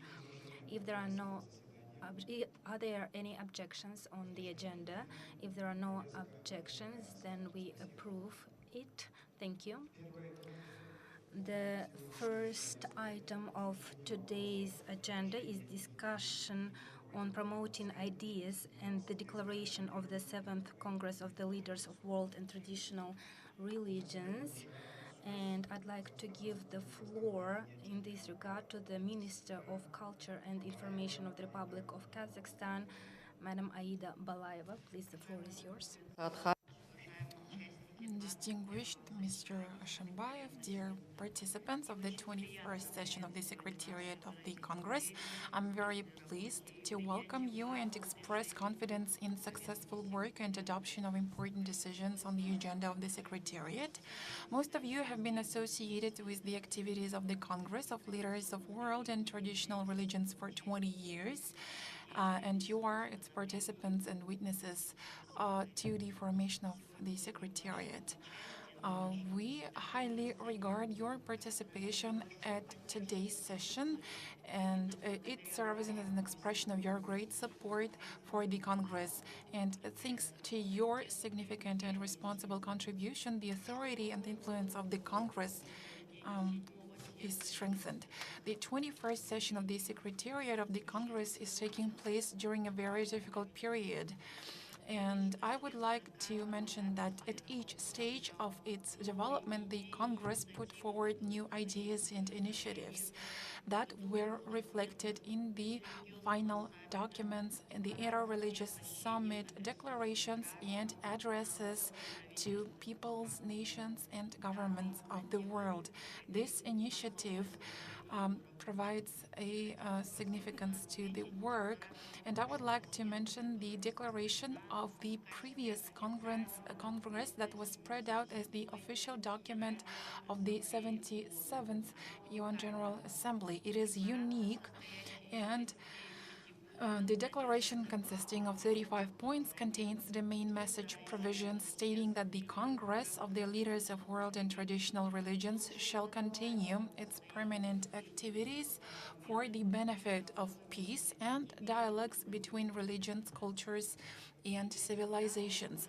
By adopting this declaration, the participants of the Seventh Congress expressed their commitment to strengthening peace and stability, as well as a call to national governments to help people who have been subject to abuse and violence from extremism and terrorism. I would especially like to note that the final document covers the fundamental issues that can become guidelines for governments, political leaders, and international organizations. The text of the declaration was published on all websites of foreign institutions of Kazakhstan and international organizations such as the UN, UNESCO, and the CIS. It was also sent to all participants of the Seventh Congress, which also posted the text of the declaration on the internet portals. Dear members of the Secretariat, a meeting of the working group was held yesterday, and a meaningful exchange of views took place on the results of the promotion of ideas and the declaration of the Seventh Congress. All participants noted that the past spiritual forum received wide global support, and moreover, positive reviews of the Congress came from the representatives of international organizations and influential political actors. An important aspect in promoting the ideas of the declaration of the last Congress is the awareness of the global community about interfaith dialogue. And that is why the ideas of the Congress of Leaders of World and Traditional Religions are widely disseminated in the global information space. During this year, more than 4,000 different materials were published, including the materials published in the reputable foreign media such as Euronews, BBC, CNN, Bloomberg, Washington Post, Al Jazeera, Xinhua, Vatican News, and many others. I would like to express my gratitude to you, the participants of the 21st session of the Secretariat, for the widespread promotion of the goals and ideas of the Congress and your countries.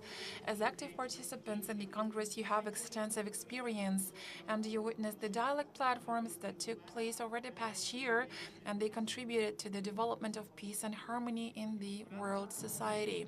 As part of the promotion and popularization of ideas and decisions of the dialogue platform of the Congress, 5 international roundtables were held in 1 year on the international level together with the foreign partners, the Research Center of Islamic History, Art and Culture at the Organization of Islamic Cooperation in Turkey, the International Islamic University of Islamabad in Pakistan, and leading universities of Italy, Israel, and India. And I would like to mention that these events would not be possible without your direct support. Dear participants, today the world is constantly changing and facing new challenges. Therefore, the further work of the Congress as well as the work of the Secretariat shall be focused on strengthening dialogue and maintaining unity and harmony throughout the world. We will undoubtedly continue our work to promote the ideas of the Congress as well as the ideas in the declaration. I wish everyone very fruitful work. Thank you for your attention.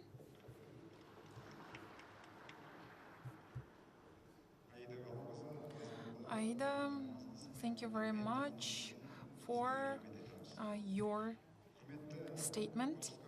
Dear participants of this session, I would like to give the floor to Sheikh Abdullah bin Ahmad Al Khalifa, the chairperson of the Board of Trustees of the Global Center for Peaceful Coexistence of King Hamad. Please, the floor goes to you. In the name of God, the most merciful, the most benevolent, Your Excellency Maulin Ashimbayev, Your Excellencies, distinguished participants, may peace and blessings be upon you. I am pleased to be with you here today in your friendly country, in the city of peace and to enjoy these lively discussions for a better future for humanity within the framework of the Congress, to participate at a forum for promoting human understanding and rapprochement, and a global platform for interfaith dialogue. Allow me to convey to you greetings and sincere wishes from your friends in the Kingdom of Bahrain, which has close relations with the Republic of Kazakhstan. I'm grateful for your generous invitation and for hosting this important session, which reflects the leadership that characterizes your country. And in dialogue and tolerance, we hope to find peace in today's world.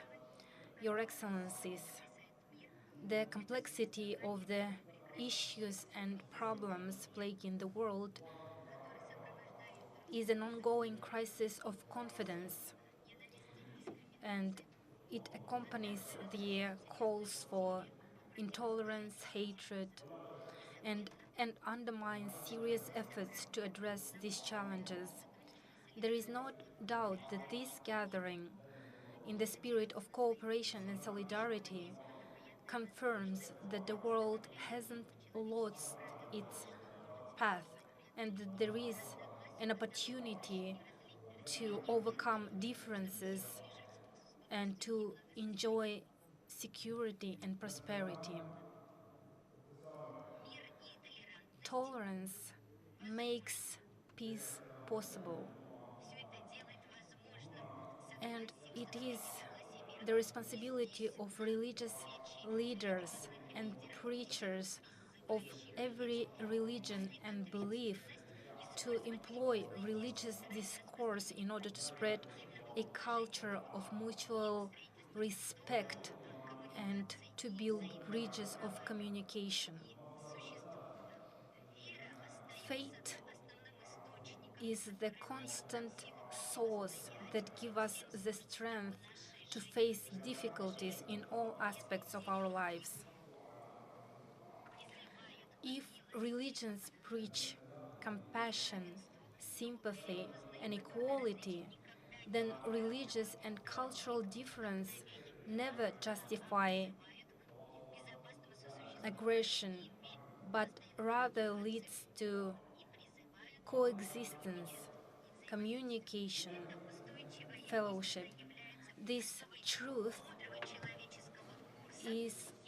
shall be our wise humanitarian approach and is an approach of His Majesty King Hamad bin Isa Al Khalija, the great king of the Kingdom of Bahrain. May God protect him. He placed peaceful coexistence and human brotherhood at the forefront of national priorities. And the Kingdom of Bahrain's Declaration on Religious Freedoms was inaugurated as a global document that transcends the boundaries of time and space. The kingdom also took initiative to host many international conferences and events, including the Bahrain Forum for Dialogue East and West for Human Coexistence in Security, with the visit of His Holiness the Pope of the Vatican and with the presence of His Eminence the Sheikh of Al-Askar. We believe in Bahrain, a country that embraces religious differences and ignorance only is the basis for extremism and terrorism. However, tolerance and religious freedom is our national wealth, is a way of life. And today in our country we have mosques, churches, temples, and places of worship side by side in perfect harmony and mutual coexistence. Distinguished chairmen, distinguished participants, our goals coincides with goals of the Congress, and we stand for proliferating the principles of tolerance, and we are working towards intercultural and interreligious understanding according to the Charter of the UN and general moral values. We aim to work towards contributing into stopping conflicts and wars and into building trust. We work consciously with in collaboration with international organizations in order to contribute to the rapprochement of nations and peoples. We exchange ideas and experiences and also contribute into implementation of new projects in this area. It is important to hear feedback on our ideas and initiatives, and we need to stand against those discourses that call for interreligious hatred. We need to stand for religious freedom, religious understanding. And in conclusion, I'd like to commend the spirit of this meeting, this uniting spirit, and I hope that all of our joint efforts will be directed at achieving better and peaceful world. Thank you for your attention. Distinguished Mohammed bin Abdul Al Arifi, thank you for your informative statement, and I hope that we will work jointly towards achieving common goals. Distinguished participants of the Secretariat, I'd like to give the next floor to the Chairman of the Central Council of Order of Chogyam, Mongju Cheng. Good morning, everyone. Greetings. I'm Venerable Chu Gyong. I'm the chairman of the Central Council of the Chogyo Order of Korean Buddhism in the Republic of Korea. I'm honored to meet religious leaders from all over the world here at the session of the Secretariat of the World Congress of Leaders of World and Traditional Religions. Kazakhstan, located at the heart of the Silk Road connecting East and West since their ancient times.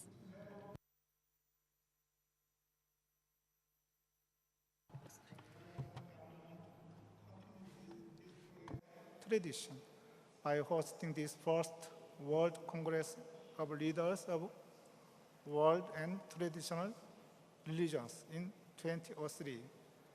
And through interreligious meetings and dialogues, it has searched for a way to coexist and cooperate with the spirit of openness, tolerance, mutual respect, and equality. Prior to the 8th Main Congress, which will be held in 2025, I hope this Secretariat meeting will serve as an opportunity to precise dialogue to challenge and create facing the world and people living in it. And that the prayers and wisdom of religious leaders will help generate solutions while building mutual understanding.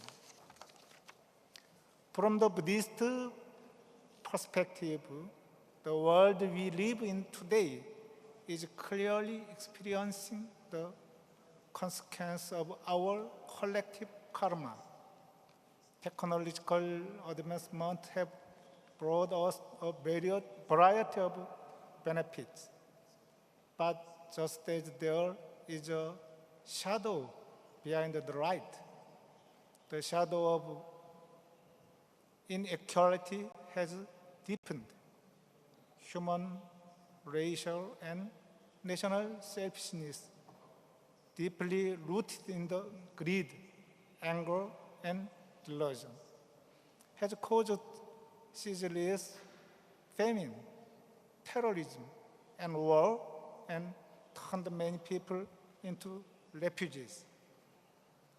What's more concerning is the environmental destruction, which have led to climate change, the outbreak of infectious disease, and the breakdown of ecosystem have brought unprecedented crise upon humanity.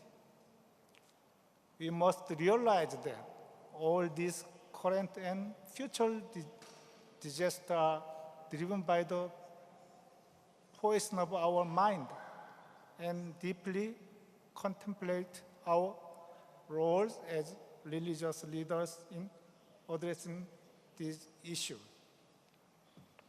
Once again, I would like to express my gratitude to the religious leaders of taking the time to attend the Congress to promote global peace and happiness. In particular, I would like to honor the Kazakhstan government and the organizing committee for their effort and contribution to hosting this event. Demonstrating the Kazakhstan tradition of religious tolerance and hospitality, may the light of freedom and peace, harmony and order, wisdom and compassion shine upon this suffering in the world. Thank you.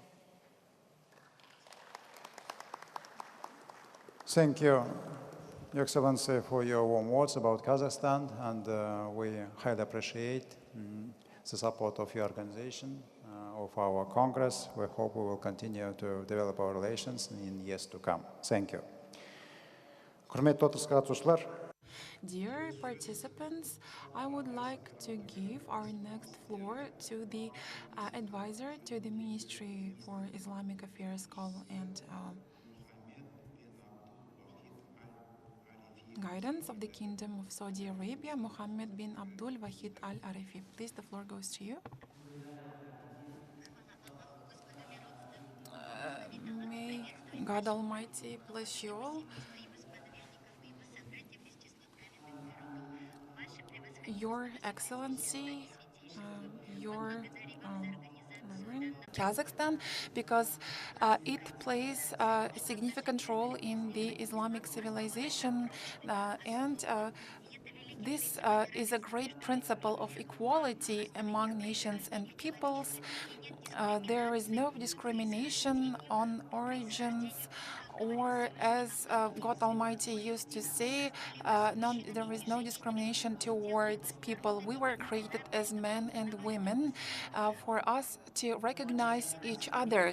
And therefore, the World Declaration of Peace has laid foundation for these principles. And in Holy Book of Quran, it is said that if you kill one soul, you kill everyone. And if you revive one soul, you revive all people. Allah encouraged people to cooperate and admitted the attack at humankind a crime. He says about being kind, and he says about intolerance, two crimes. So Allah sent lots of mercies to people, and when the Prophet arrived in Medina, he found other religions, and he ensured proper coexistence with other religions. And until the last days of his life, the Prophet promoted these values. His helmet was kept by Jewish people, and it was stored in wheat. So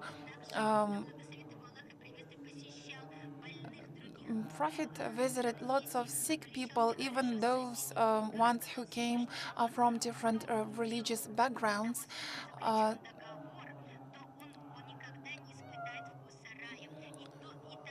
so uh, Allah said that if you act unfairly towards others, then you will have to account for it and justify your actions on the last day. So if you treat other people with peace, you will receive the same thing in return. Allah also says that even if one of non-believers um, makes the kind action towards you, his actions will be heard by Allah. Different cultures have one thing in common. These are our values, and we need the inter-religious dialogue. Terrorism in different forms or shapes creates a common threat for the stabilities in different countries of the world, and we see a lot of funding provided to terrorist groups, and such funding leads to the murders and death of people. We suffer from terrorism, and we suffer the most because of terrorism. Therefore, we try to fight against this evil. This is what Allah called us for. The Kingdom of Saudi Arabia, since the moment of its establishment by King Abdul Aziz, started to serve the religion and tried to promote the culture of tolerance that is at the heart of Islam. We also promote the inter-religious and inter-civilizational dialogue. We spare no efforts in our kingdom by spreading the culture of dialogue among the representatives of different religions. We promote different initiatives which are implemented at different platforms all over the world, and our king suggested selecting the representatives of Islam who would facilitate the principles and values. The visit of King to Vatican in 1974 was a clear demonstration of that value. We held conference in Mecca in 2008 where we discussed our common values. Then the kingdom started to pay more attention and therefore participated in the sixth forum of the inter-civilizational dialogue called Culture and Respect. Then we attended the global conference on the inter-religious dialogue run by King Abdullah in the city of Madrid. When the Pope accepted King Abdulaziz in Vatican, and after the meeting of the UN in New York, the initiative of the King was adopted on the spread of the culture of dialogue. There was another initiative in Portugal aimed at strengthening the role of religious communities as well as the intercultural and interfaith dialogue that facilitates the peaceful coexistence and common fight against the contemporary challenges.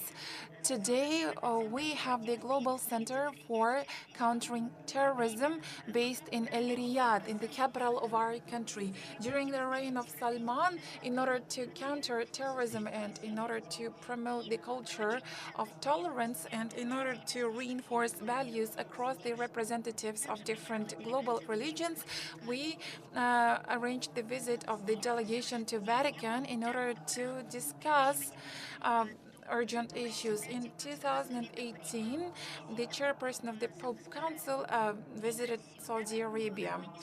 So the administration of the World Center today in 2023 pursues similar initiatives. The Kingdom of Saudi Arabia makes a huge contribution to peaceful coexistence through inter-religious and intercultural dialogue, and it plays a special role in the institutionalization of such a dialogue.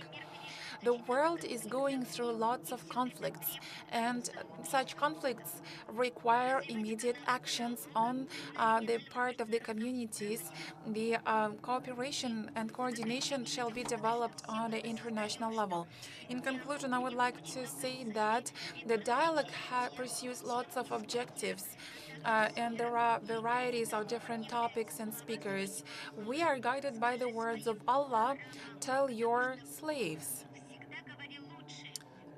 all the good things, because Satan always emerges among different peoples and nations. I would like to express my gratitude to His Excellency, the President of Kazakhstan, for hospitality. I would like to thank you for your participation. Рахмет. Thank you very much, Mr. Al-Arifi.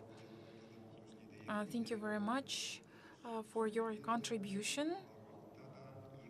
And I believe that our bilateral cooperation will be rapidly developing in the future. Thank you. Your Excellencies, I would like to give our next floor to the Director General of the Office of the Ministry for Tolerance and Coexistence of the United Arab Emirates, Mr. Afra Mohammed Al Sabri. Bismillah ar-Rahman ar-Rahim. In the name of God, the most merciful, the most benevolent, His Excellency Maulen Ashambayev, the Chair of the Senate of the Parliament of the Republic of Kazakhstan and head of the Secretariat of the Congress of Leaders of World and Traditional Religions, Your Excellencies and Eminences, distinguished participants of the Secretariat, I am glad to be with you today on behalf of His Excellency Sheikh Nahan bin Mubarak Al Nahyan, Minister of Tolerance and Coexistence, who sends his greetings to you. First, let me highly appreciate the friendly and fraternal relations between the Republic of Kazakhstan and the United Arab Emirates in various fields that have a great impact on achieving cooperation in economic, social, cultural, and political areas. And I express hope for further cooperation for the benefit of our two fraternal peoples. Ladies and gentlemen, the Congress of Leaders of World and Traditional Religions has a long history of finding common ground among all religions, striving to activate opportunities, mobilize energy, and support all forms of joint cooperation among all.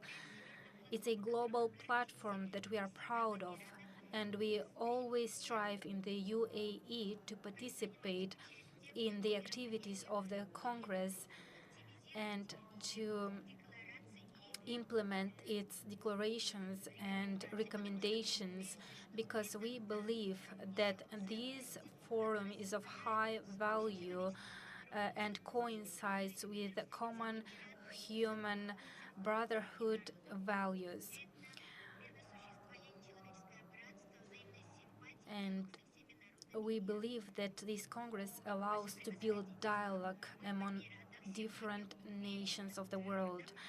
We in the UAE firmly believe in the importance of joint cooperation among all in the name of human dignity, to protect the rights of people to life, education, religion, work, and so that all people can live in this land that God created for us all.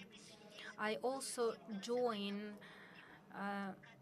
the voices expressed at this conference, which direct towards dialogue among the religious leaders, because it contributes to the preservation of peace. We in the United Arab Emirates have made great progress in this direction through the establishment of a global alliance for tolerance, which involves the religious leaders around the world. It was established in 2019, and it continues to step up its role on various continents of the world. And we also strive to achieve the goal of effective collaboration. Distinguished participants in the UAE, we are making every effort to promote values of tolerance, peaceful coexistence, and human brotherhood by solving problems and implementing programs, projects, and initiatives at the local level with the participation of representatives of more than 200 ethnic groups living in the UAE.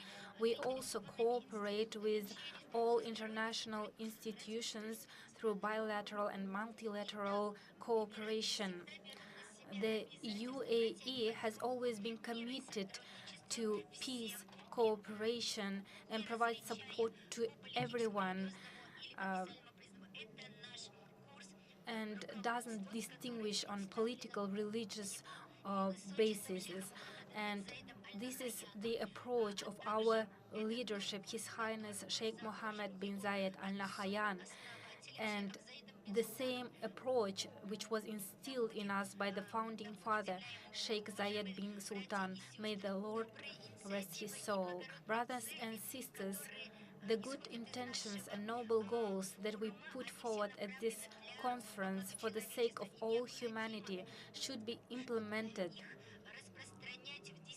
and we shall proliferate these intentions and goals. We need to work towards building common values. And for this, we could use advantages of advanced technologies, such as artificial intelligence, to achieve our goals. And today, we need to also support the goals of the Congress. And we believe in sustainable partnership among institutions and organizations, and therefore we support everyone in the UAE who are involved in innovation, creativity, entrepreneurship, those who promote universal values of tolerance, coexistence, dialogue. And that is why we are always glad to participate in such initiatives. In conclusion, I thank you for your kind invitation to take part in this important international event, and peace be upon you all. Thank you very much for your informative intervention, Madam Al-Sabri. We highly value the contribution of the UAE in building an interreligious and intercivilizational dialogue. We hope that we will implement initiatives jointly together in the future. Thank you. Distinguished participants of the Congress, I'd like to give the next floor to the Master of Beijing Bayunguan Monastery of the Chinese Taoist Association, Abo Li Xin Jun. Please, the floor is yours.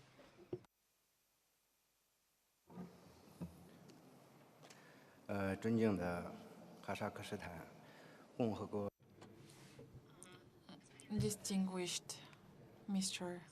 Ashambayev, religious leaders, guests, and friends. Greetings to everyone in this beautiful season of refreshing golden breeze and fruitful branches. I'm very happy to be the representative of the Chinese Taoism and gather here with religious friends from all over the world and be in the beautiful city of Astana to attend the annual worldwide religious event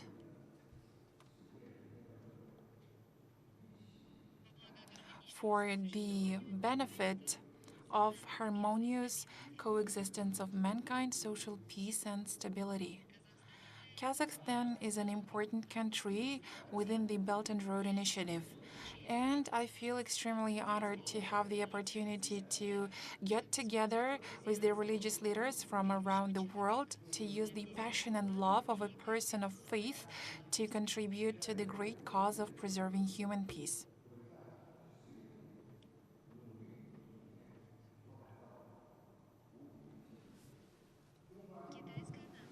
The Chinese nation is the nation with deep culture and long history. Taoism is the traditional religion that originated in China and it has a history of almost 2,000 years. In recent years, due to the increasing frequent cultural exchanges between China and other countries, Taoism has spread to many countries and regions of the world, and it enjoys great popularity and love.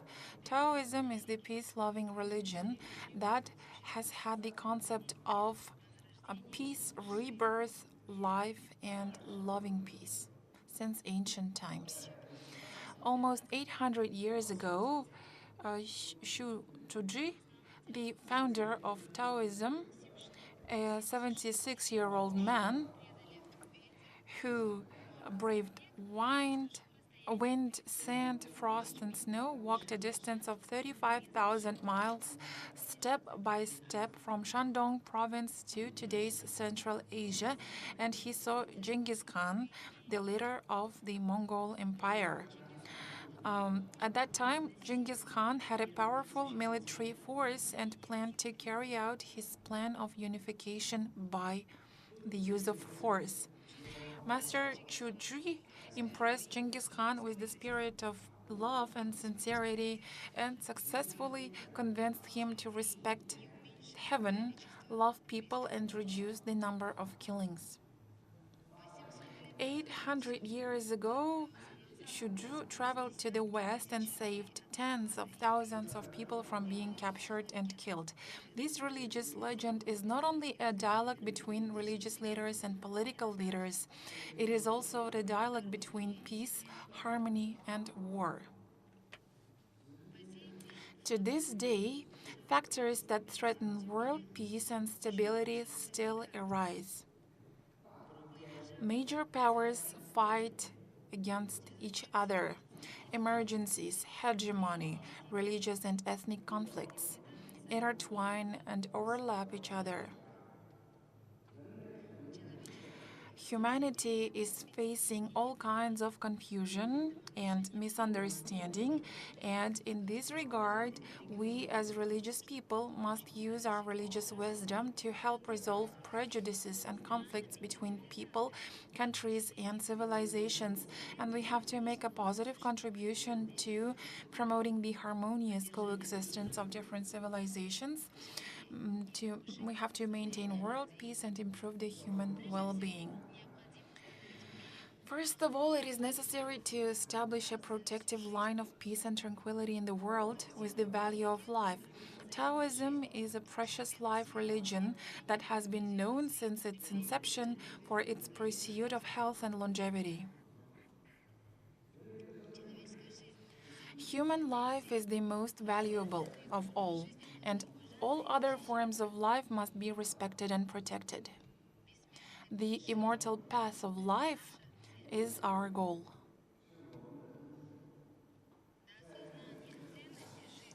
Until we realize the value of life, all conflicts and murders will always be ugly and disgusting, and only by establishing the self-awareness of life, we can awaken the desire for peace and tranquility in the world among people, as well as vigilance against extremism.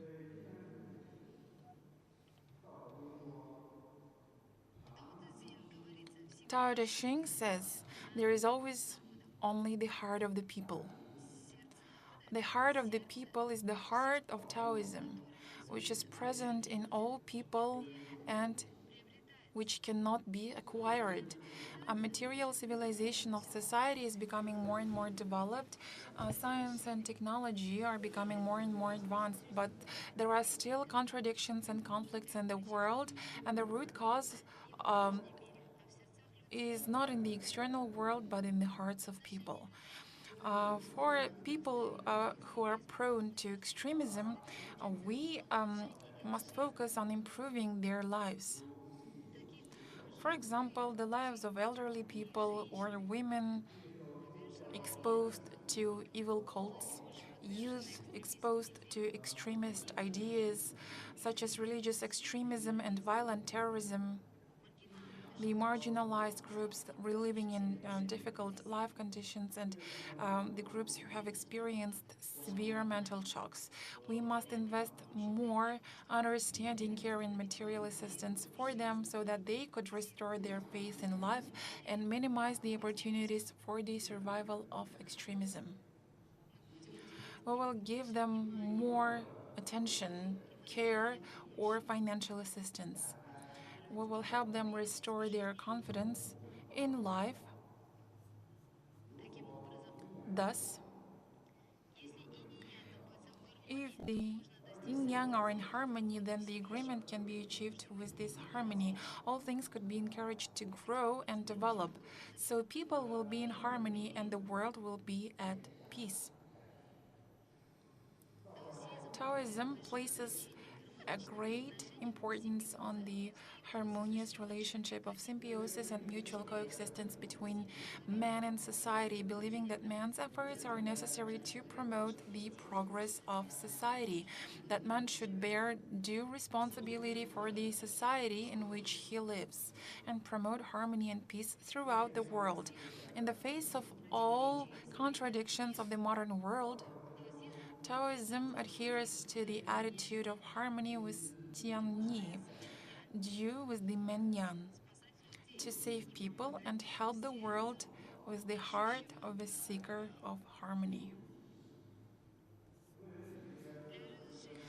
In order to resolve disputes and conflicts, we need to have a deep dialogue between religions and dialects, and we have to ensure exchange of views and ensure a mutual understanding between religions. Dialogue means showing mutual respect and striving for mutual understanding, and to achieve this, representatives of different religions and cultures, especially those who represent them, must have a broad view and the spirit of tolerance. Through dialogue, we can not only bring the light to the rich ideas of harmony inherent in different religions and thereby strengthen the kinship and cohesion between them, but we can also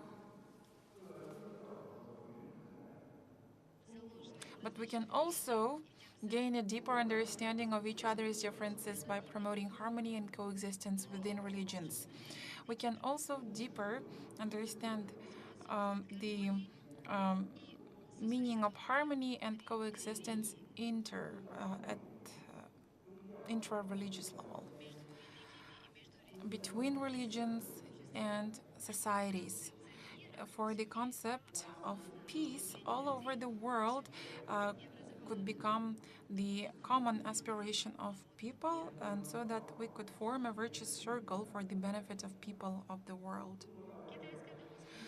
The Chinese Taoist community always loved peace and it always opposed war and participated in many dialogues between other religions and peace organizations. Thanks to the dialogue and exchange of opinions, the major concepts of the Chinese people get spread, as well as the Taoist community of loving peace and protecting peace that spread to promote the positive power of Taoism. Thank you very much for your attention. I wish everyone mental well-being and happiness. Thank you. Distinguished Li Shunjin, thank you very much for a very interesting statement and for the contribution to the work of the Secretariat. We hope for further support of your Association of Kazakhstan's initiatives. Distinguished participants of the session of the Secretariat, I would like to give our next floor to our guest from Iran, the head of the Center for the Dialogue of Religions and Cultures, Ali Akbar Ziai.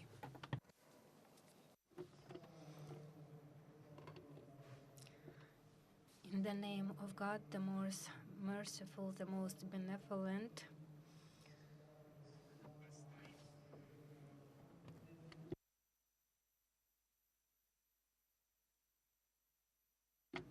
Your Excellencies, ladies and gentlemen, with the warmest greeting and thanks to Head of the Secretariat of the Congress, Excellency Dr. Maulan Hashembayev, and the delegates present at the 21st meeting of Secretariat of Congress of Leaders of World and Traditional Religions in Kazakhstan.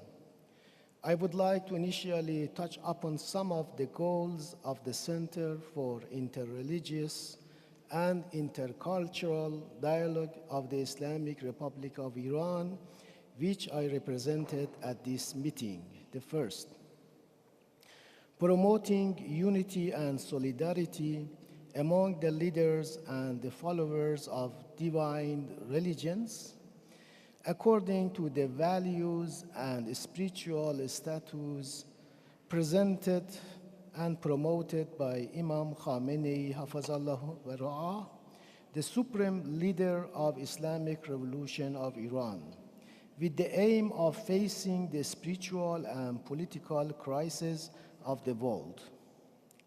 The second, establishing and promoting greater cooperation with religious institutions and personalities at the world level with the aim of protecting religion and the foundation of religious values, beliefs, and ethics.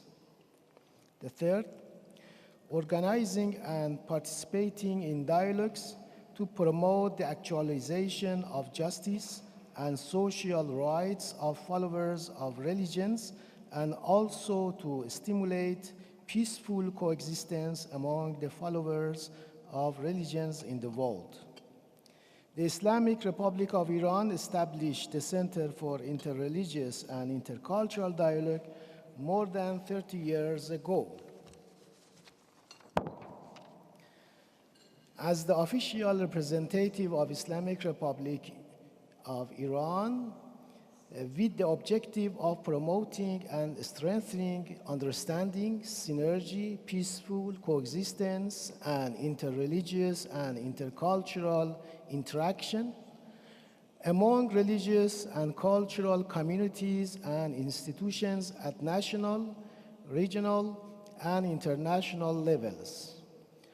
Over the past 3 decades, this center has succeeded in organizing about 100 rounds of dialogues with the leaders and followers of different religions. Religious leaders have rightly recognized the needs of contemporary human society and trying to provide suitable solutions for these needs.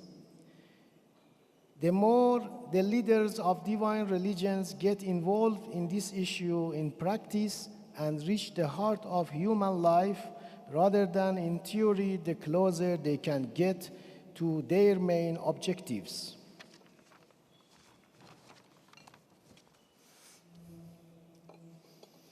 The world community now is involved in many suffering, and we are witness intolerance and insults towards the feelings of believers, including the issue of Quran burning. Unfortunately, such acts, which are carried out by a limited group who are caught in ignorance and with the justification of freedom of speech, hurt the feelings of millions of people and cause hostility, division, and suffering in human society.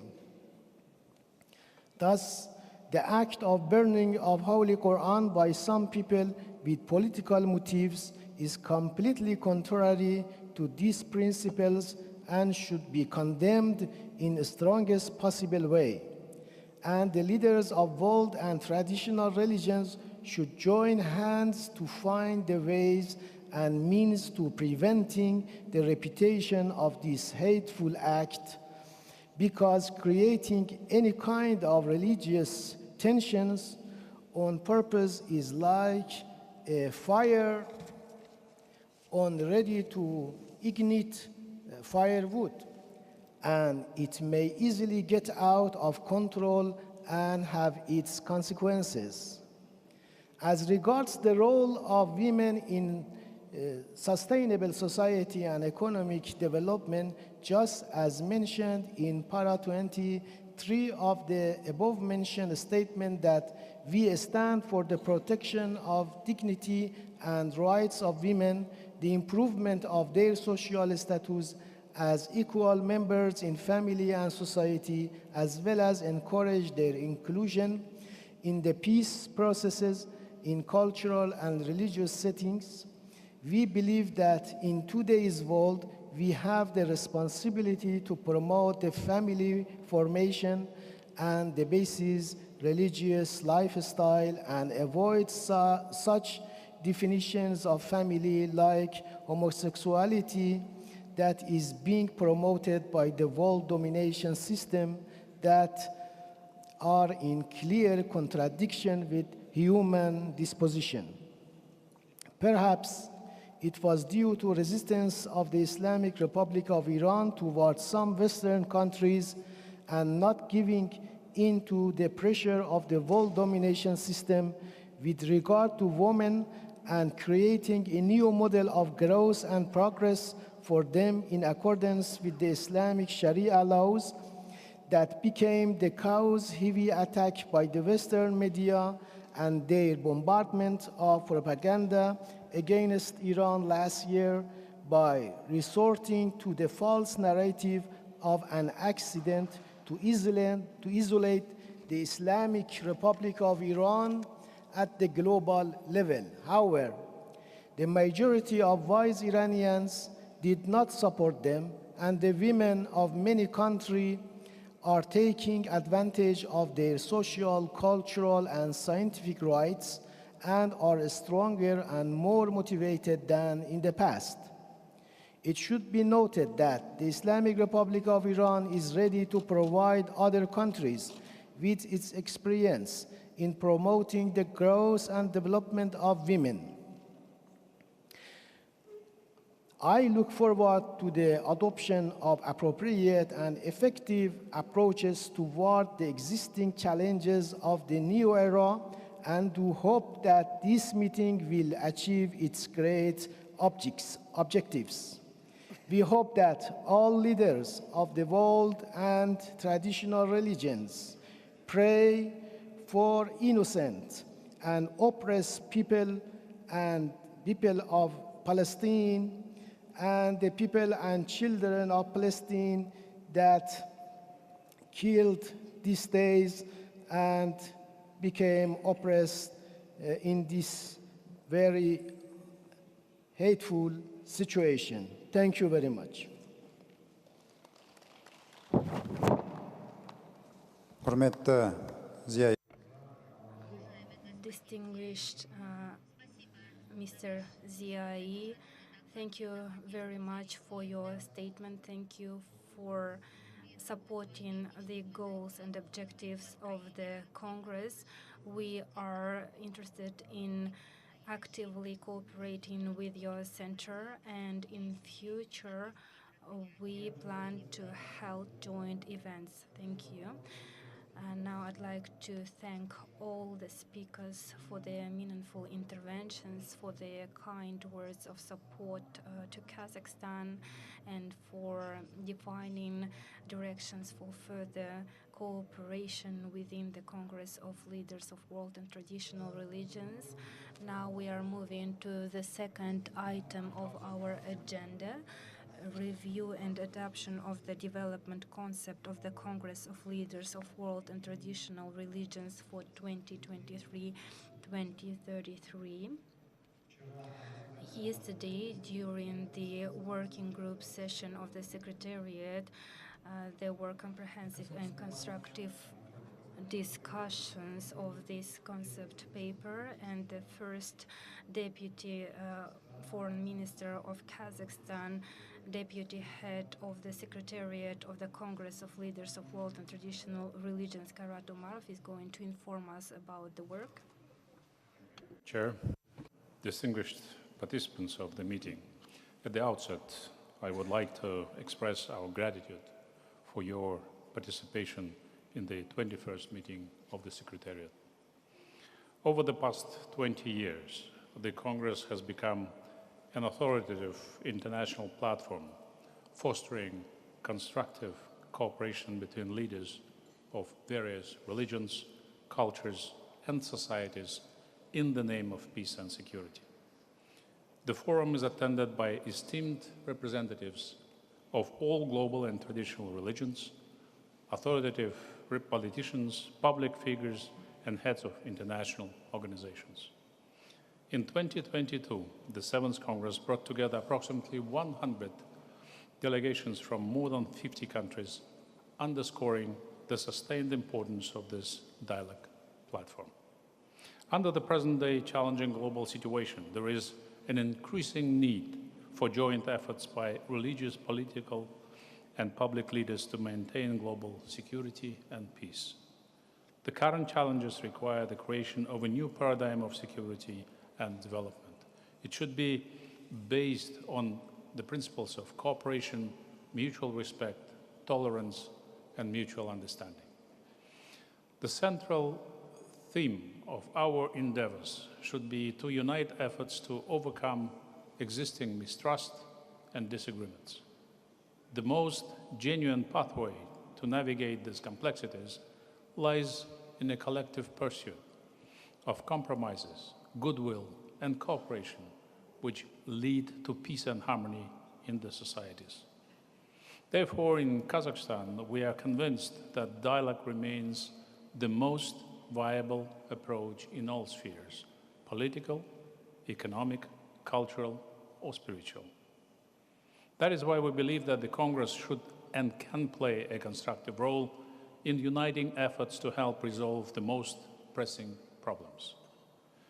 As many are aware, the declaration adopted by the 7th Congress of Leaders of World and Traditional Religions in September 2022 tasked the Secretariat of the Congress to develop a concept for the development of the Congress for 2023-2033. In light of this, we have prepared a draft of this concept for the coming decade. The draft has been shared with all the participants of today's meeting. In this regard, I would like to express my gratitude for your support of the concept and for the invaluable feedback and suggestions provided. We have meticulously integrated the suggestions from Secretariat members. I would like to know that our primary aim when preparing the concept was to emphasize joint efforts to strengthen dialogue and trust in pursuit of peace and cooperation, promotion of spiritual and moral values, and the preservation of religious and cultural diversity. The concept outlines the overarching vision of further development, mission, goals, and action plans for the Congress of Leaders of World and Traditional Religions until 2033. In the declaration of the 7th Congress, spiritual leaders expressed their intention to develop a dialogue platform to further strengthen cooperation between religions, cultures, and civilizations. In this regard, our draft concept is aimed at increasing the role of the Congress in strengthening and promoting interreligious dialogue and cooperation in today's world. Distinguished participants, a significant section of the concept is dedicated to the implementation of the outcomes of the Congresses. Therefore, our aspiration is to develop our dialogue platform into a real mechanism for strengthening interreligious ties at the global level. Particular attention is paid to the issue of developing the capabilities of spiritual diplomacy, which was several times mentioned during our working group meeting. During and between the Congresses, its structures will create conditions for productive meetings and discussions among spiritual leaders, political and public figures, and influential representatives of the scientific and creative community in order to build a safe and prosperous future. We envision aligning the endeavors of the Congress with the global system of intercultural and intercivilizational cooperation within the framework of the UN and other international structures. To increase the practical impact of the Congress's initiatives, we intend to introduce a roadmap for the implementation of the final declarations of the Congresses. We also plan to establish goodwill ambassadors, as it was already mentioned by the Speaker of the Senate, create a forum for young religious leaders, support volunteer movements, involve Congress representatives in mediation procedures, and implement research, educational, and other projects under the Congress guidance. All of this were discussed yesterday, and all those suggestions were admitted. Distinguished participants, after the adoption of the concept, the Kazakh side will distribute it to global political and religious leaders, regional and international organizations, and civil society institutions. We intend to circulate the document extensively among the international community in order to foster a global atmosphere of peace and tolerance, which is urgently needed almost amidst the current geopolitical tensions. I call upon the distinguished participants of this meeting to approve the draft concept for the development of the Congress of Leaders of World and Traditional Religions for 2023-2033 and widely promoted among your followers and communities. I thank you for your attention.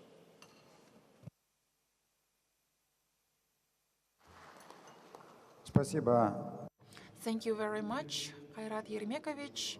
I would like to note the great work that was done by the working group.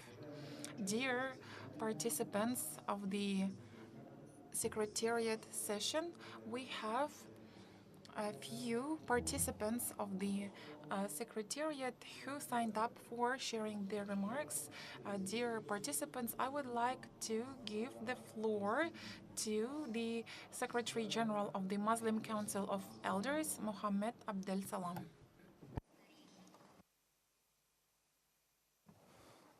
Bismillah ar-Rahman ar-Rahim.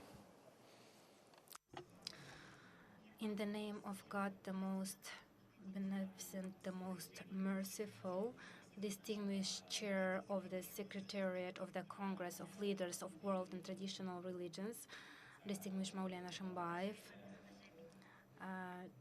distinguished Minister of Culture and Information of the Republic of Kazakhstan,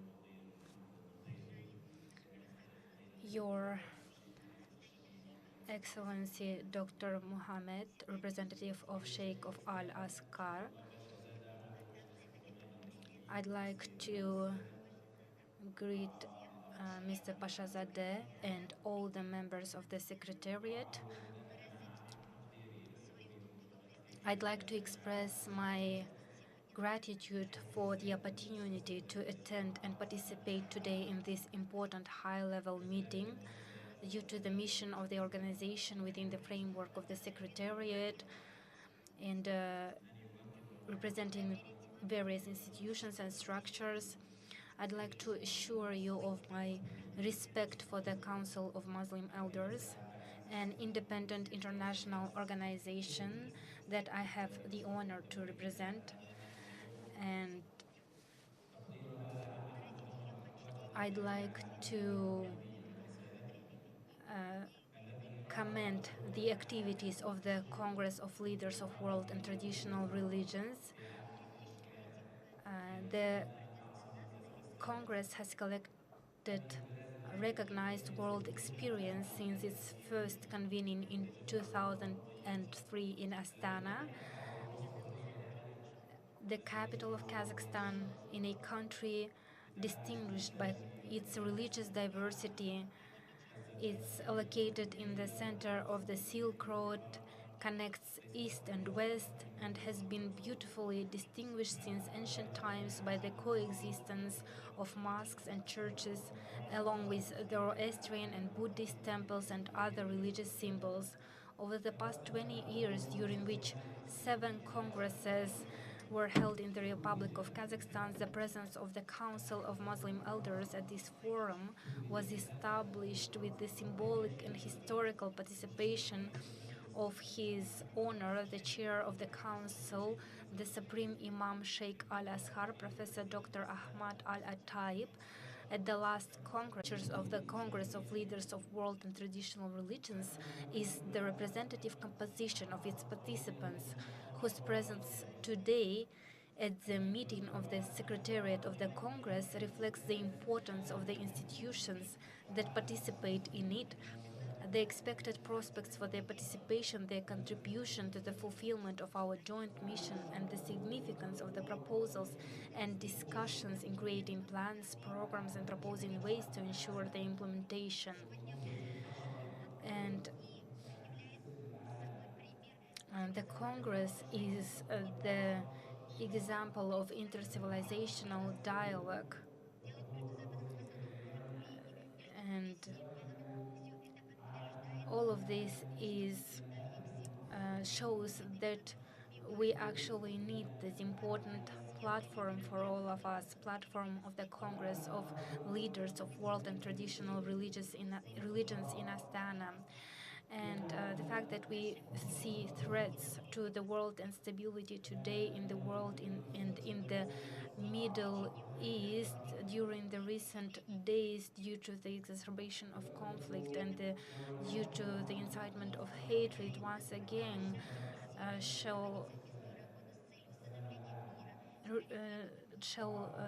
show that we need to work towards stability and peace.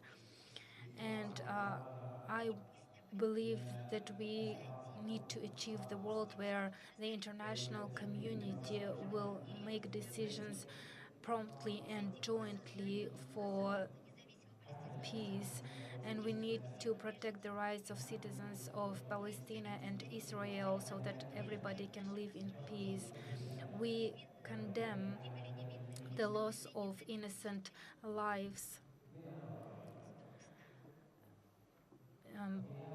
in both countries. In this context, I'm pleased to express to you the readiness of the Council of Muslim Elders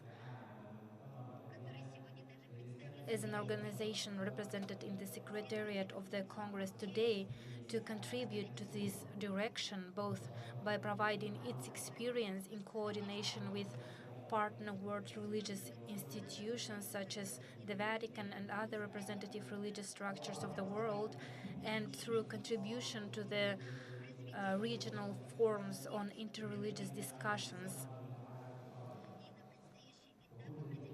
And I'm fully convinced that this meeting is being conducted in the spirit of commitment and it gives us prospects to promote our common goals, which is interreligious dialogue for peace.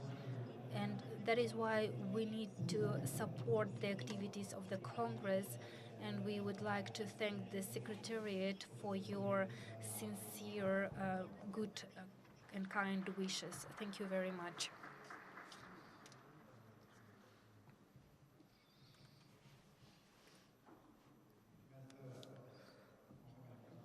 Distinguished Mohammed Abdel Salam,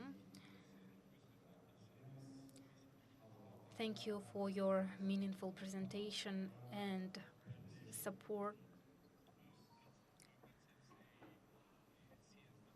We are going to continue work jointly on the development concept. Reverend Bishop Joe Bailey Wells, Deputy Secretary General of the Anglican Communion. Dr. Wells, the floor is yours, please. Thank you. To our gracious hosts, I thank you once again for the joy of being in Astana and your typically generous hospitality in hosting this Secretariat. I'm honored to gather for interfaith dialogue with my esteemed colleagues around this table, representing such a profound range of world and traditional religions.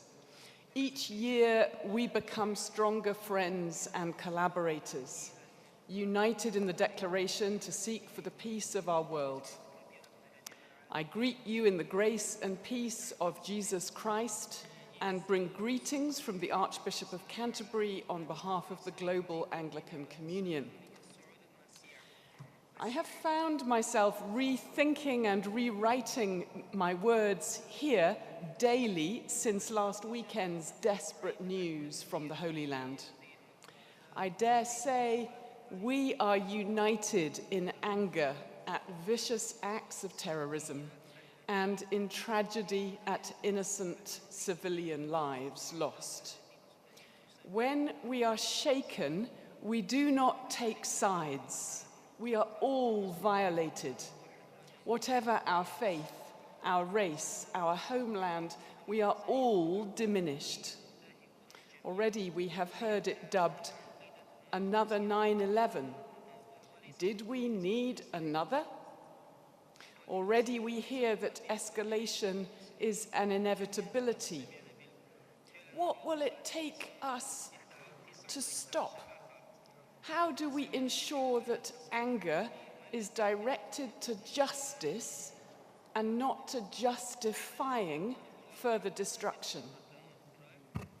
This Congress and Secretariat underlines the extraordinary opportunity we have as religious leaders to lead, to break the cycle that descends to a vortex of rage and revenge, instead to jump-start the virtuous circle that lifts us all with it, to lead in building trust.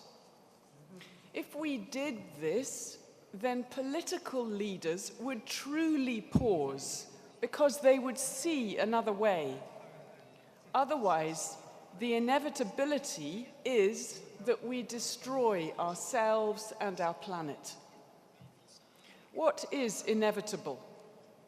I'd like to believe that, if we are to continue to exist, it is the work of reconciliation and tolerance that must be inevitable. We gather here again to affirm the declaration, which acknowledges our spiritual diversity and aims for harmony. But I worry lest this sound hollow, ethereal, or abstract just now. So at this moment of urgency, and yet with the patience and persistence of Job, we determine to implement the declaration through a 10-year development concept, to ensure that it has legs, to commit us to run with some particular initiatives, engaging in faith-based diplomacy, conducting mediations, appointing goodwill ambassadors and other volunteers, involving young people, fostering their imaginations, working with educational institutions so the learning is intellectual as well as practical, expanding female representation and involvement, which is also about expanding the scope for women in leadership. I think you might expect me to say something on that. I put it to you that expanding female representation is not only good for women, but good for dialogue, diplomacy, and mediation. Because, if I may dare to generalize, at moments of challenge and risk, the female half of the human race leads in the reflex to reach out for relationship, rather than the reactivity of rockets. The logic of the development concept is not so much that women and youth and universities and mediation and diplomacy will help achieve our goals. It's that we cannot and will not achieve those game-changing goals any other way. Here is the escalation. When we foster diverse connections, when we model courageous conversation, when we demonstrate how to disagree agreeably in such a way that it catches the wind, it inspires our respective followers, it enhances the capacity of world and traditional religions for the kind of transformation we all preach. Thank you, Kazakhstan, for this gift. You have heard me say it before, but I repeat it again. For an outbreak of peace, it will take real-time, face-to-face, in-person engagement. This is the way of the incarnation in Christian theology. God taking human form, becoming one of us, to be with us in Jesus Christ. Not on Zoom, but in person. Not just with words, but in flesh. Not just in formal dialogue, but through informal friendships. Breaking down the dividing wall of hostility with the costly gift of himself. This Congress is also costly in time and money, in patience and grace, in declaration and implementation. Thank you, Kazakhstan, for persisting and not giving up, for not taking sides, and for resisting easy inevitabilities for now 20 years. Let's keep going.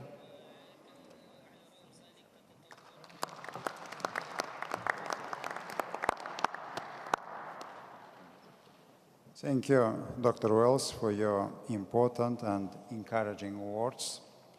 We are very grateful to the Anglican Church for its continued support of the Congress, and we highly appreciate your personal contribution, Dr. Wells, to the work of our forum. Thank you so much.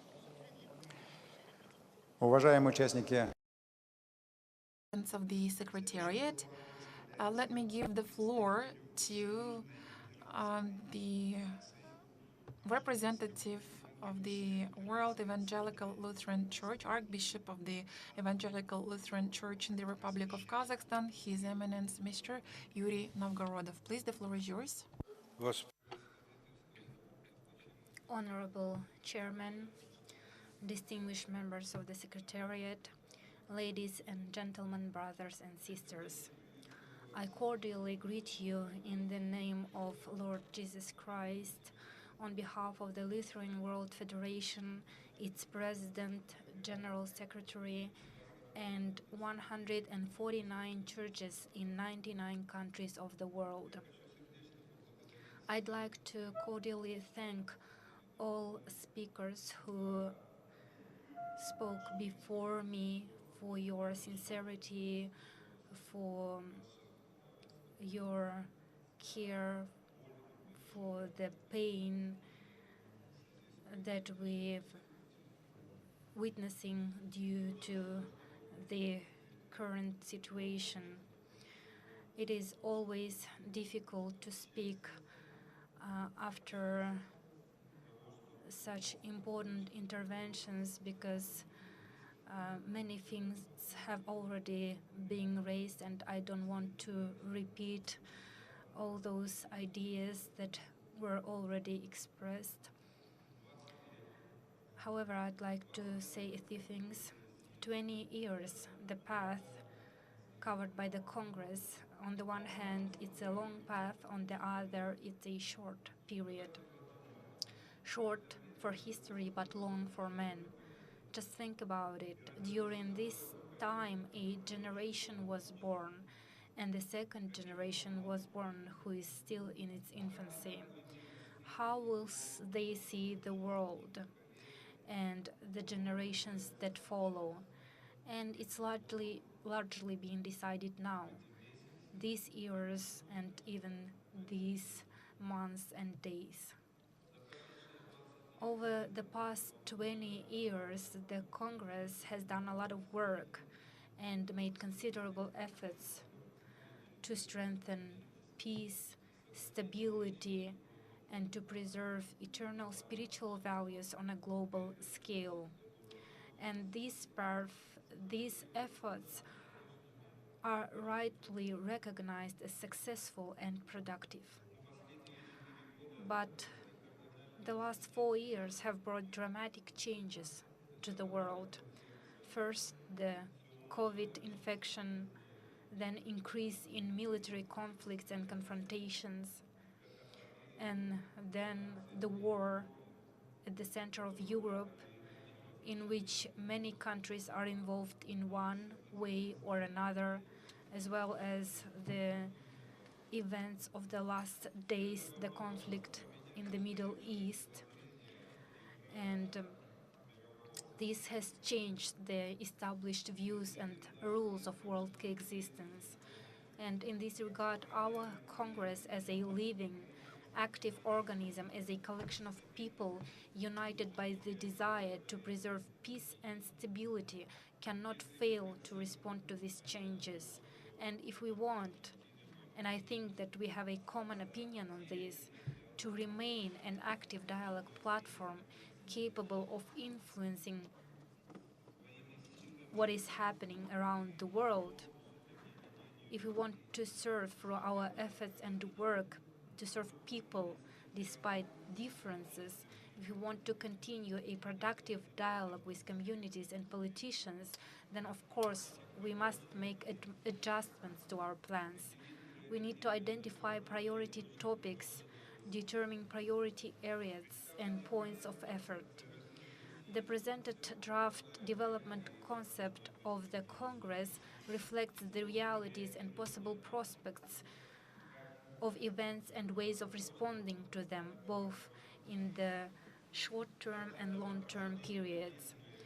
And it also embodies the mechanisms of practical implementation of ideas and decisions of the Congress.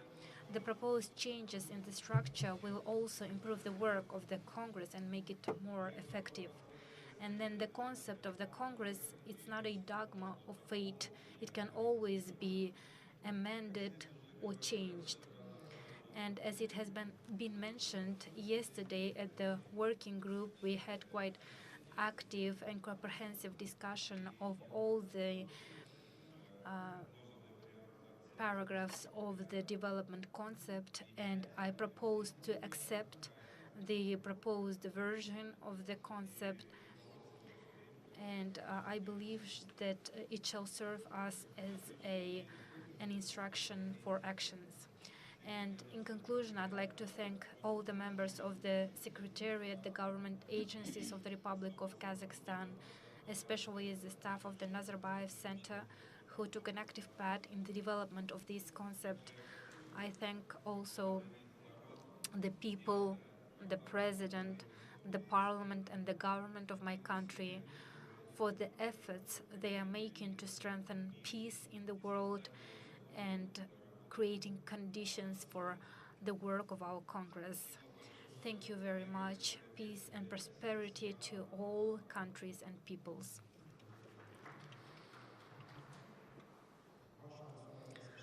Your Eminence, thank you for your meaningful intervention and for your active support of our Congress throughout the years. Of the Secretariat, now I would like to give the floor to Mr. Samir Samaya, the Chancellor of the Samaya Vidyavihar University and the head of the Hinduist delegation at the Congress of Leaders of World and Traditional Religions. Mr. Samaya, the floor is yours, please. Rahmet to all of you. Namaste from India. Your Excellency, Molan Ashimbayev, sir.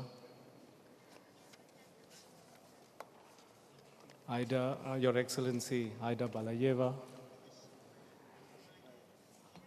Khairat Umarov sir, Kanat Iskakov sir, and Mr. Bulat Sarsanbayev, and all you excellencies who have gathered here in this common cause. Kazakhstan has for centuries been an example of tolerance and spiritual diversity. Positioned on the Silk Road, Kazakhstan has been at the crossroads of diverse traditions. Islam, Buddhism, Christianity, Zoroastrianism, and other spiritual traditions have coexisted here for centuries. We meet here today in the face of challenges to reaffirm our shared commitment to work towards building a fair and peaceful world. In the ancient Hindu scripture of the Rig Veda, there is a beautiful verse, and I will say it. Sangachadvam, samvadadvam, samvamanansi janatam, samaniva akuti, samanam hridayaniva, samanamastu vomano yathava susahasati. Go together, speak with one another. Let your minds be of one accord. May your aim be common, your assembly common, common the mind and the thoughts united. Common be your aim and your hearts integrated, and your mind be one so you may live happily ever after. We are here assembled today, together in dialogue. We are of one mind. We agree that we want a peaceful and just world. The dialogue we have is one that is based on mutual respect and understanding. It needs to be meaningful and purposeful and find the way to build that peaceful and just world. The world is, as we have discussed already, grappling with multiple challenges, some that occur in an acute way and some that are chronic. The world continues to have inequalities in access to health, nutrition, housing, education, finance, opportunity. It has inequalities within communities. We're facing challenges of climate change, sustainability, loss of nature, biodiversity, poverty, and also, of course, as we've discussed today, terrorism and conflict. The Honorable Prime Minister of India, Shri Narendra Modi, gave voice to addressing these issues in India's leadership of the G20. The Delhi Declaration articulated a vision of one planet, one future, one family. It laid out goals of financial inclusion, gender equity, and more. The motto of one planet, one future, and one family also finds its roots in a scriptural saying, Ayam nijaha paroveti ganana laguchetasam udara charitanam tu vasudhaiva kutumbakam. That this is mine and that is not is the thinking of a narrow-minded point of view. For the large-hearted, the world is all one family. Faith is important. Our beliefs, our traditions, our spiritual inspirations are important. Timeless sayings have continuing relevance, and that service to all humanity is the greatest religion. Our value systems must remain firm in a turbulent world. In a changing world, compassion, truth, forgiveness, respect, honesty, contentment, and love must underpin our lives and relationships. Change must not take us away from the fundamental values that make us human. We meet periodically here in Kazakhstan to find strength in our shared experiences, solutions, and our shared response to challenges, and to chart out a path forward to address the challenges facing the world, always and today. The challenges facing us today are great, and the urgency even greater. I would like to thank the Republic of Kazakhstan and President Kassym-Jomart Tokayev for the shared and continued commitment to humanity to articulate a path forward for the Congress as we continue to meet now and between meetings to bring peace and harmony in the world. Om Shanti, Shanti, Shanti, at the cosmic level, at the level of the earth, and our individual levels. Thank you very much. Rahmiyat. Thank you very much, Mr. Samaya, for your meaningful presentation and contribution to the discussions and, in general, the work of our Congress and the Secretariat. Thank you so much. Dear participants, next floor goes to our representative from Japan, the director of the External Relations Department of the Jinja Honshu Association, distinguished Shinsaku Mitsui. The floor goes to you.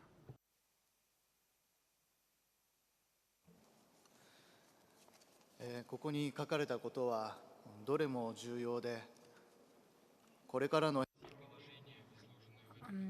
Greetings to you all. I believe that all the provisions in this document ensure achievement of the goals, and I'd like to add that this Congress shall remain open for wide range of people.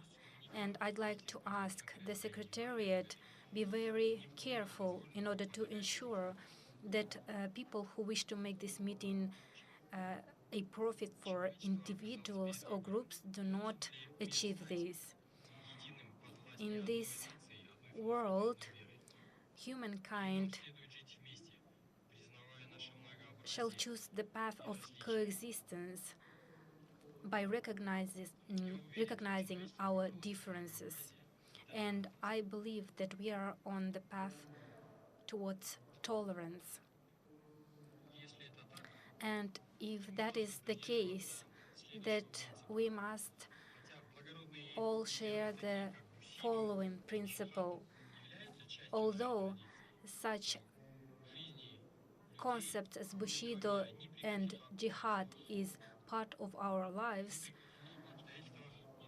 we must protect the lives of people no matter what happens in this world.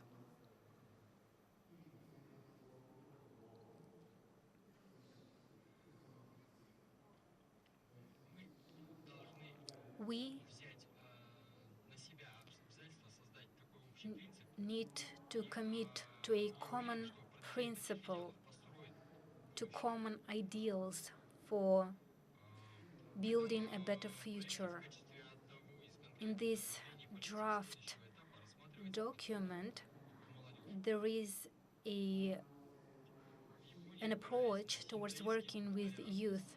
In Japan, on the basis of Shintoism, on the basis of tolerance, people could live in peace and coexistence without infringing each other's territory.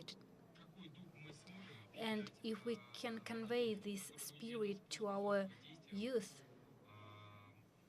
we believe that this will contribute to a better future. And finally, I'd like to thank the working group for drafting this document. Thank you very much. Thank you, distinguished Mr. Mitsui, for your intervention and kind words to Kazakhstan and for supporting the draft concept, and we hope for further cooperation with your association. I would like to give the floor to the Director General of the Islamic Research Institute of the International Islamic University from Islamabad, Dr. Muhammad Zia-ul-Haq. Dr. Zia-ul-Haq, the floor is yours, please. Bismillah ar-Rahman ar-Rahim. His Excellency Maulan Ashambov, Chairman of the Secretariat of World and Traditional Religions, Her Excellency Aida Baryov,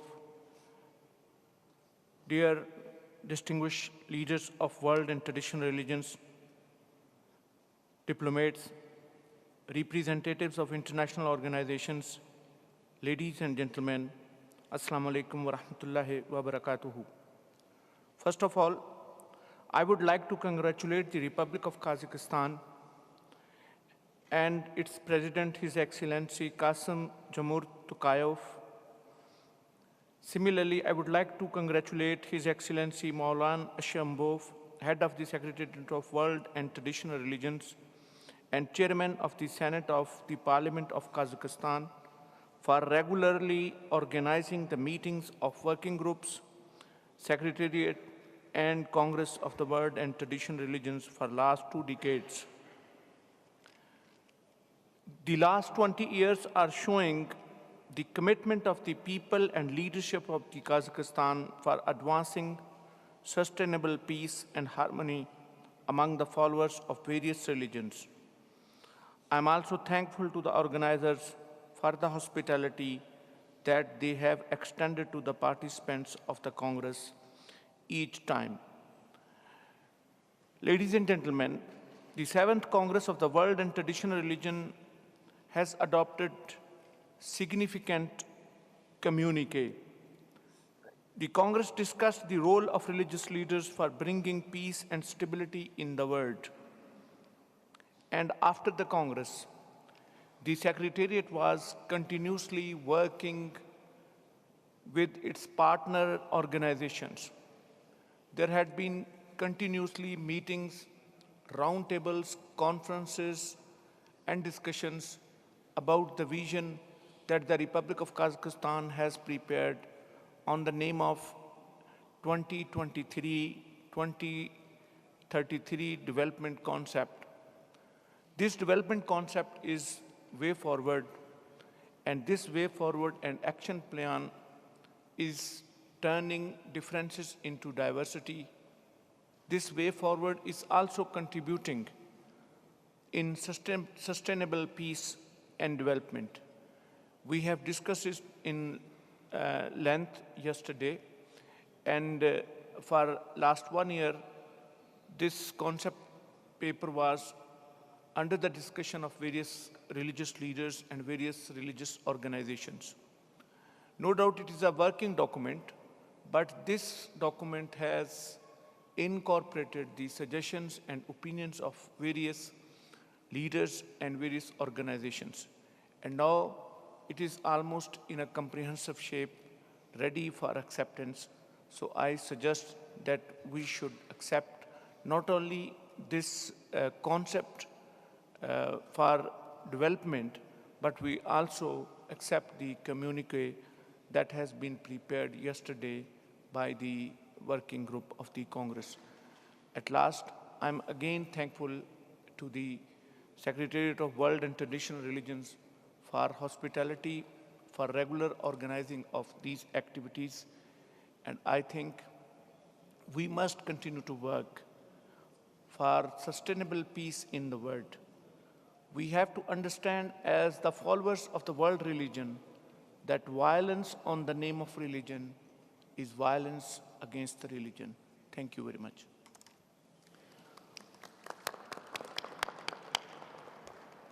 Dr. Zia Ulhak, thank you very much. We appreciate the contribution of your institute to strengthening of interreligious and intercultural dialogue at the international level. Thank you, Doctor. Thank you. Уважаемые участники заседания, Dear participants, are there any more speakers who are willing to speak on this issue? Please, the floor goes to you. Mr. Chairman, spiritual and religious leaders, Excellencies, distinguished participants, it is a great honor to address the 21st meeting of the Secretariat of the Congress. We thank the Senate of the Republic, the Ministry of Foreign Affairs, and the Ministry of Culture and Information for hosting us today. Today we commemorate the 20th anniversary of the First Congress, and in the 2 decades, Kazakhstan has become a global champion in promoting a dialogue of civilizations and religions, including through the establishment of this interfaith Congress. Kazakhstan is also a strong supporter and a valuable member of the United Nations Alliance of Civilizations group of friends. UNAOC and the Congress have many shared objectives: fostering dialogue to overcome religious and cultural divides, preventing conflicts, promoting mutual understanding and cooperation for peace. Therefore, it has been a great privilege for the High Representative of UNAOC, Mr. Miguel Ángel Moratinos, to take part in the last Congress. Its outcome document, the Declaration, called for joint efforts to strengthen dialogue, pluralism, and religious diversity. Those principles and values are growing more important with each passing year. Regrettably, peace remains an elusive promise for many around the world, with greater competition among major powers and a loss of trust between the global north and south. Therefore, UNOC believes that more than ever it is important to boost preventive diplomacy. The Congress serves as the platform to unlock the powerful potential of religious leaders as messengers of peace and supporters of the Sustainable Development Goals. We are proud to collaborate with the Secretariat. We have included the declaration in the main outcome document of our 9th Global Forum hosted by Morocco in November 2022. As a penholder of the United Nations Secretary General's report titled Promotion of Interreligious and Intercultural Dialogue, Understanding and Cooperation for Peace, UNOC recommended inclusion of the 7th Congress and the declaration in that report to be published this year in fall. We are grateful to have been referenced in the concept document as the United Nations partner of the Congress. We welcome the plan of the Congress to further collaborate with us in the coming decade and for developing joint activities for young people. We stand ready to continue supporting the Secretariat, including by showcasing its activities and highlighting the outcome documents of the Congress in advocacy events at the United Nations in New York. In closing, let us recall that in September 2024, the Summit of the Future is planned under the umbrella of the United Nations. It will be a once-in-a-generation opportunity to enhance cooperation on critical challenges and address gaps in global governance, reaffirm existing commitments, and move towards a reinvigorated multilateral system. We believe, therefore, that the Congress could be an active contributor to the Summit of the Future, building on its past achievements and the proposed activities outlined in the development concept, which we support. Thank you very much. Ms. Pavlichenko, thank you so much for your warm words. And we appreciate that the chairman of the Alliance of Civilizations, Mr. Maratinos, attended the 7th Congress of Leaders and Leaders of World and Traditional Religions. And we are grateful for Alliance of Civilizations for your comments on the draft document. We accepted your proposals and included it in the document. And we hope we will increase our cooperation with Alliance of Civilizations in years to come. Thank you so much. Есть ли еще желающие выступить? Any other speakers who are willing to take the floor? Please, the floor is yours.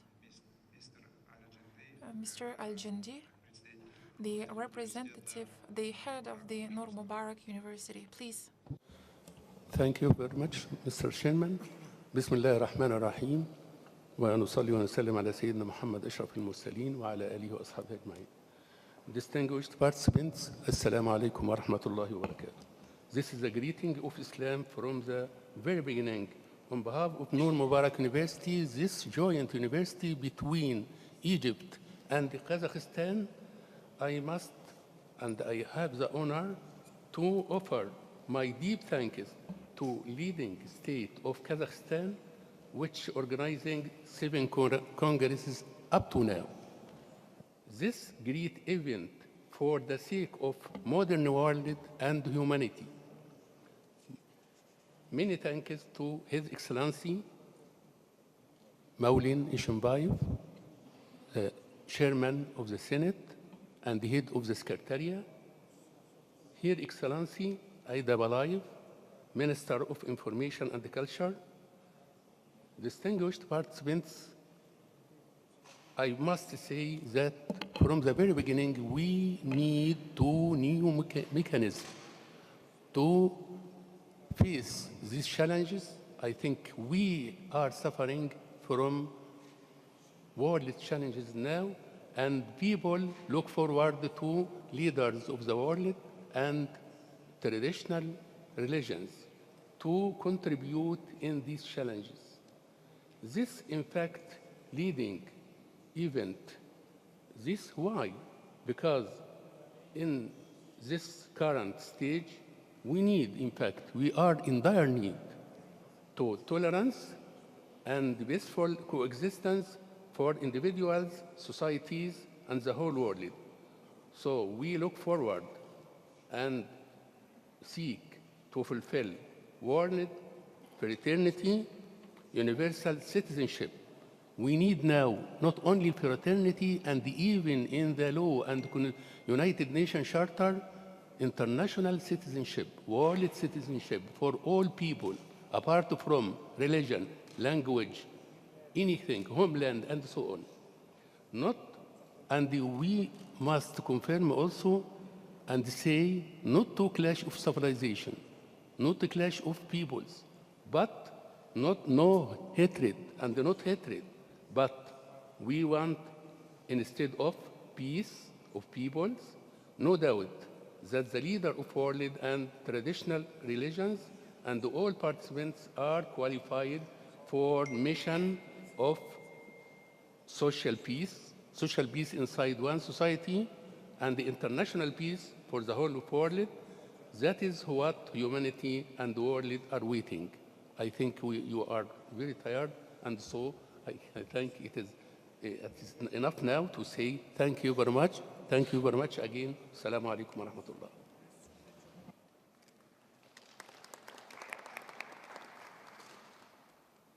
Mr. Jandy, thank you so much for your important comments. Есть ли еще желающие выступить? Are there other speakers who are willing to intervene among our participants and guests? If not, then I'd like to thank all the participants of the discussion of the concept for the development of Congress of Leaders of World and Traditional Religions. I believe that the members of the Secretariat fruitfully exchanged discussions within the working group and during today's session of the Secretariat. And the development concept includes ideas and proposals of the members of the Secretariat and the Congress, and I propose to approve the development concept of the Congress of Leaders of World and Traditional Religions for 2023-2033. Are there any objections, distinguished members of the Secretariat? I'd like to give the floor to distinguished Nazir Ayat.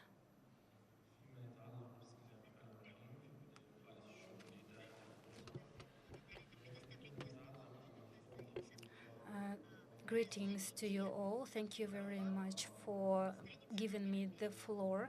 On page 5, the last point 1.8, the last clause, the participants of the 7th Congress, and here I don't see the mentioning of the Noble Al-Azhar, and the next page 13, I also propose amend the last clause that the forum will continue its work on the basis of UN Charter. Here again, we don't see the mentioning of the Noble Sheikh and the Center for Interreligious Dialogue, which has great experience in this area. And we also propose to amend the 19th clause. Here we intend to continue cooperation with various stakeholders to build peace. Here we see the World Muslim League and the Council of Elders. However, Al-Azhar isn't mentioned, so this is our proposal to mention Al-Azhar there as well. So I propose to include Al-Azhar in these 3 clauses. Thank you. Thank you, distinguished Nazir Ayat. In general, the concept paper has been sent to Al-Azhar previously, and I believe your colleagues reviewed the document. However, we haven't received the proposals from you, and during the working group yesterday, we've also haven't heard these proposals, but we all understand the role of Al-Azhar in promoting interreligious and intercivilizational dialogue, and considering the initiatives that you mentioned and which are taken by the honored Sheikh, surely we will take into account your proposals when adopting this concept paper. Thank you. Distinguished participants of the Secretariat session, if there are no comments, remarks, then I propose to adopt the development concept of the Congress of the Leaders of World and Traditional Religions for 2023-2033. Thus, the development concept is approved, and it will be enshrined into the final document of our session today. Distinguished participants of the session, we are moving to the third item, determination of the date and location of the 22nd session of the Secretariat of the Congress of Leaders of World and Traditional Religions, and I'd like to give the floor to the Commissioner for promoting the goals and objectives of the Congress, to the head of Nazarbayev Center for the Development of Interconfessional and Intercivilizational Dialogue, to distinguished Bulat Sarsenbayev. Please, the floor is yours. Thank you very much, distinguished Mr. Ashimbayev, distinguished participants of the Secretariat session. Yesterday, during the working group session of the Secretariat, we have reviewed the item on determination of the date and location of the 22nd session of the Secretariat of the Congress of Leaders of World and Traditional Religions. We preliminarily looked through the religious calendar for 2024, and we've reviewed the probable dates of the 22nd session, considering the religious calendar and considering the climate of our capital. The working group has decided that it would be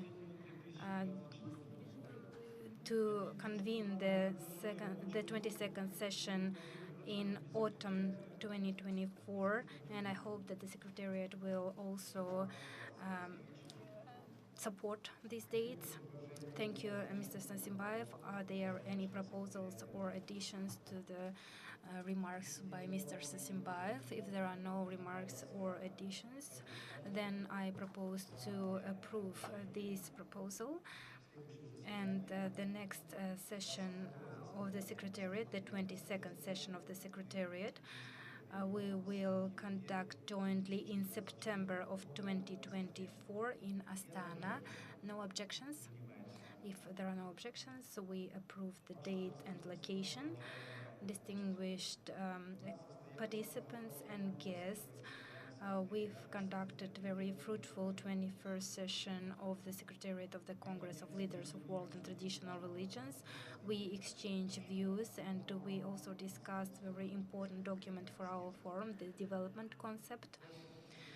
During the session, we have heard very important initiatives and proposals. All of them, in a generalized manner, will be reviewed and included in the final document that you have before you. In the communique, we see the topical issues related to dialogue and mutual understanding, and yesterday this was comprehensively discussed by the working group, and all the proposals were included in the final document as well.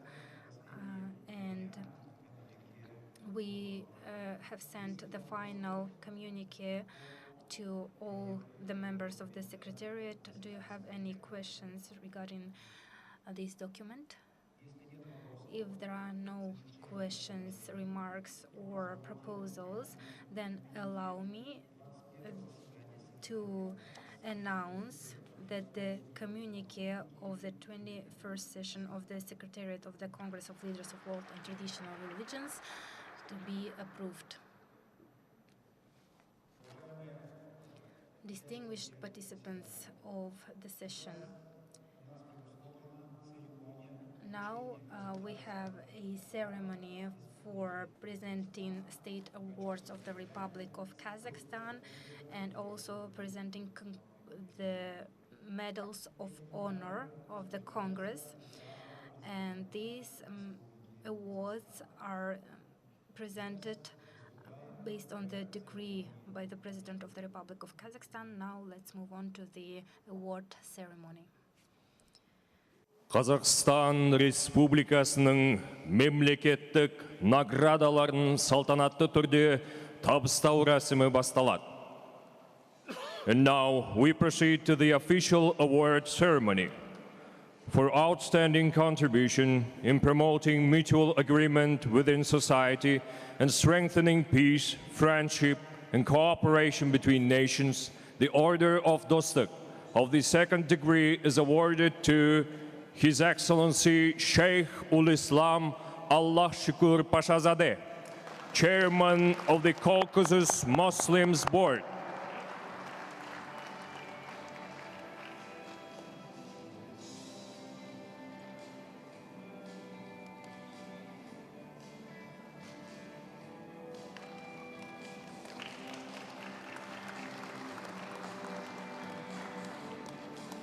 For active and effective participation, Mercy and Charity Medals Shapagat are awarded to His Excellency Dr. Abdul Rahman Abdullah Al Zaid, Deputy Secretary General of the Muslim World League.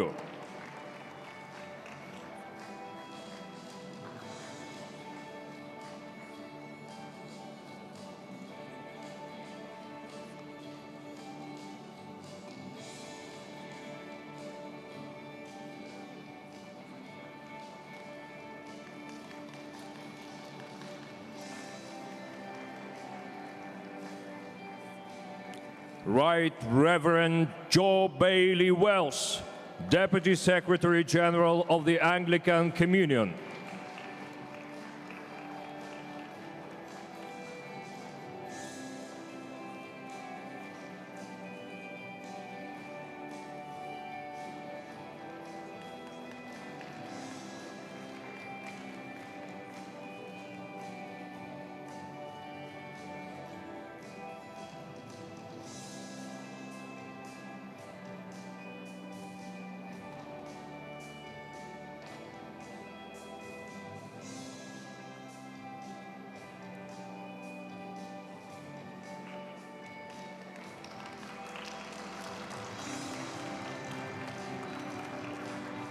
His Excellency Mohammed Abdel Salam, General Secretary of the Muslim Council of Elders.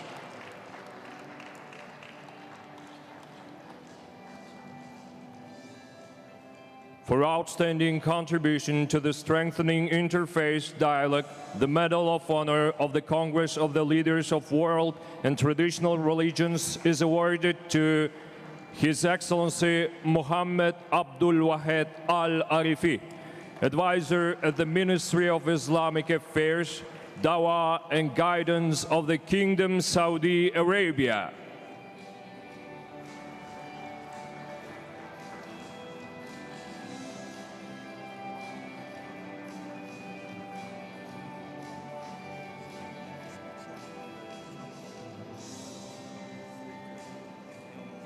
Reverend Monsignor Khaled Akashe, Bureau Chief for Islam of the Dicastery for Interreligious Dialogue of the Holy See.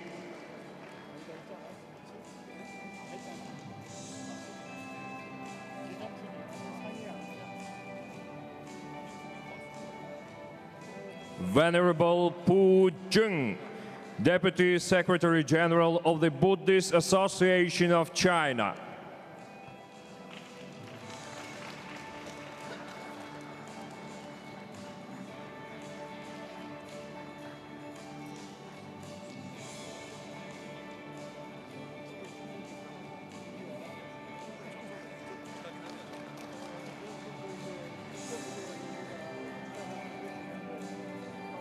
Highly esteemed Rabbi Joel Adler, representative of the Ashkenazi Chief Rabbi of Israel.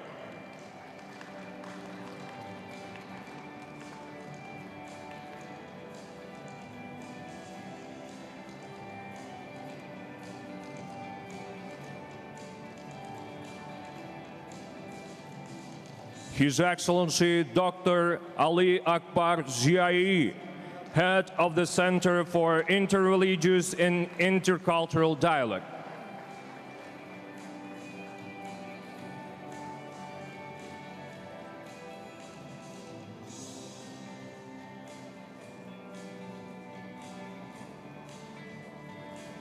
Venerable Ju Gyong, Chairman of the Central Council of the Jogye Order of Korean Buddhism.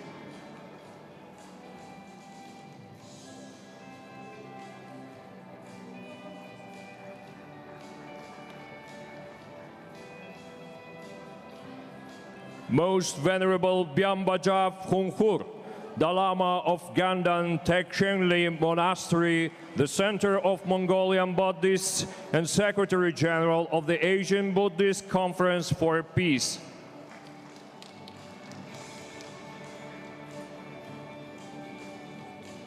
His Excellency Montian Tananart, Secretary General of the World Fellowship of Buddhists.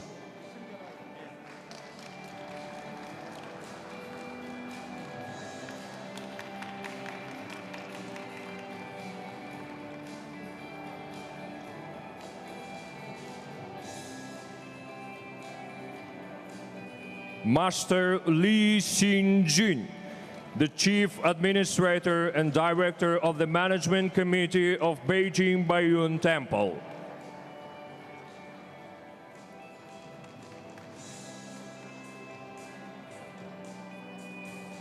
Highly esteemed Mr. Shinsaku Mitsui, head of the International Cooperation Department of the Jinja Honcho Association of Shinto Shrines.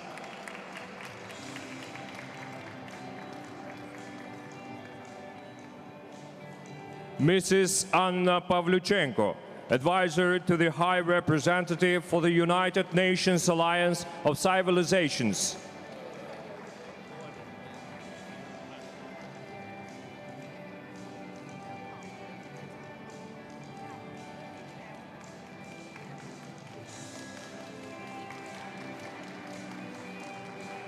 Her Excellency Afra Mohammed Al-Sabri, Director General of the Ministry of Tolerance and Coexistence of the United Arab Emirates.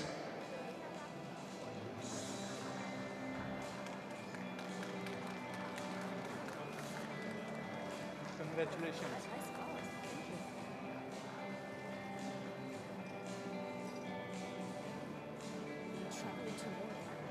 His Excellency Zamir Haji Rakiv, the Supreme Mufti of the Kyrgyz Republic.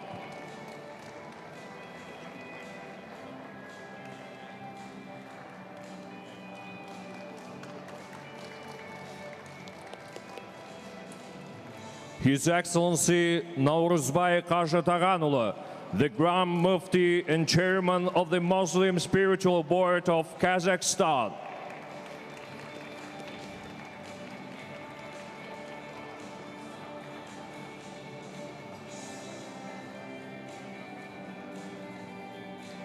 His Excellency Tomasz Bernard Peta, Archbishop of the Metropolitan Archdiocese of St. Mary in Astana.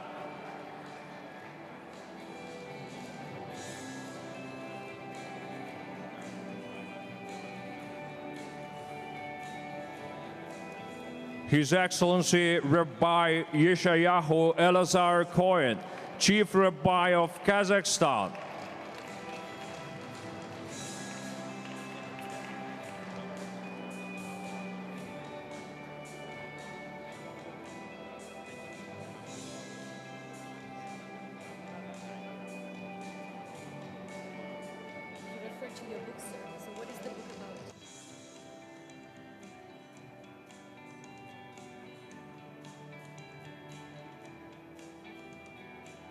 His Excellency Ishmatbekov Hamid Bahramovich, First Deputy Chairman of the Muslim Board of Uzbekistan.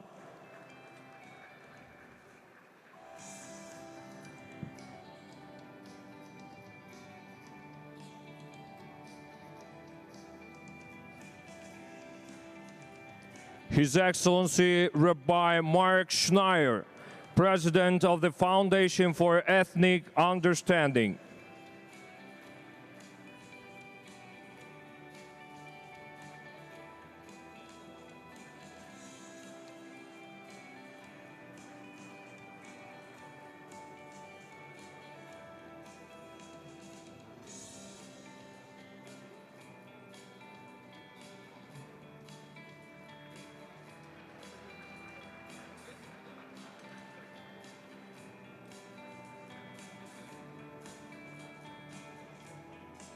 Dr. Neshet Bodur, Counselor on Religious Affairs at the Embassy of the Republic of Turkey in Astana.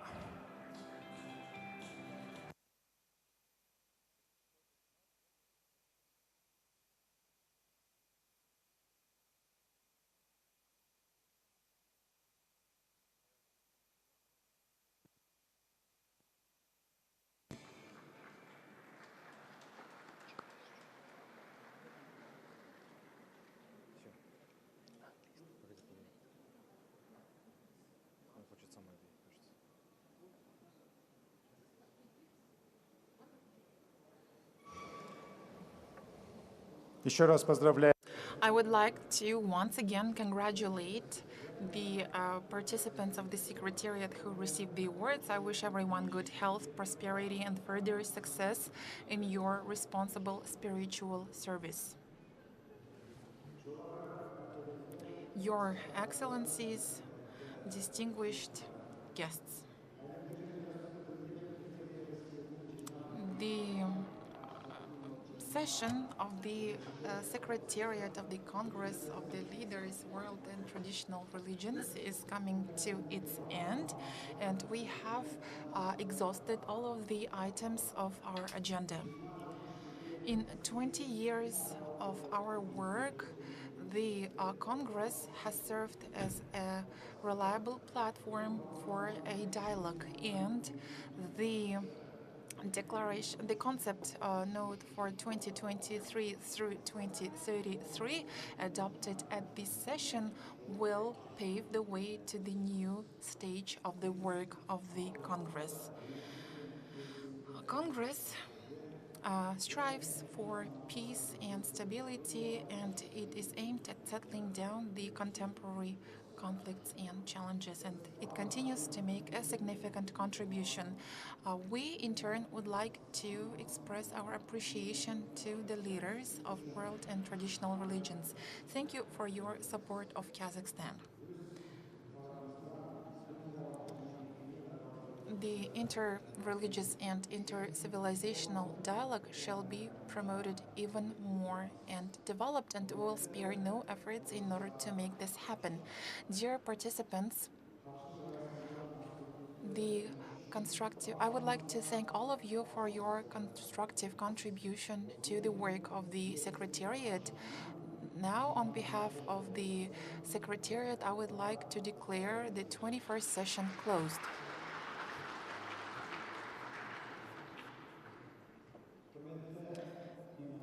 Dear guests,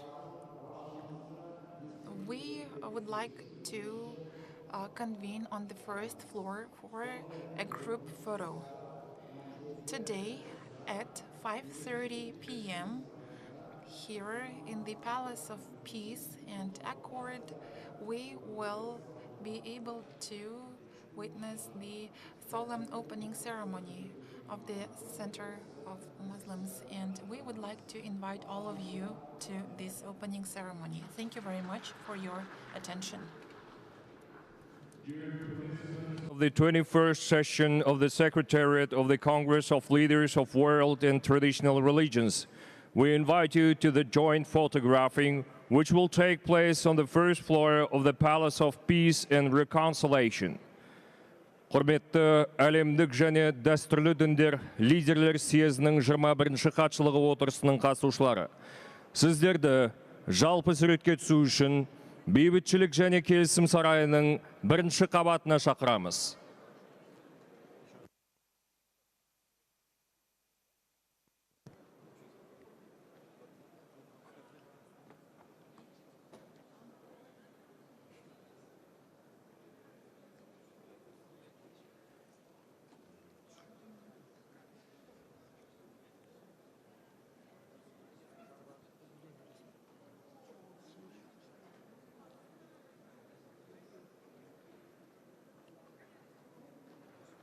Құрметті әлемдік және дәстүрлі діндер лидерлер съезінің 21-ші хатшылығы отырысының қатысушылары.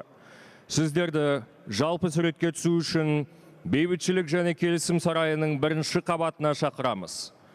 Dear participants of the 21st session of the Secretariat of the Congress of Leaders of World and Traditional Religions, we invite you to the joint photographing which will take place on the first floor of the Palace of Peace and Reconciliation.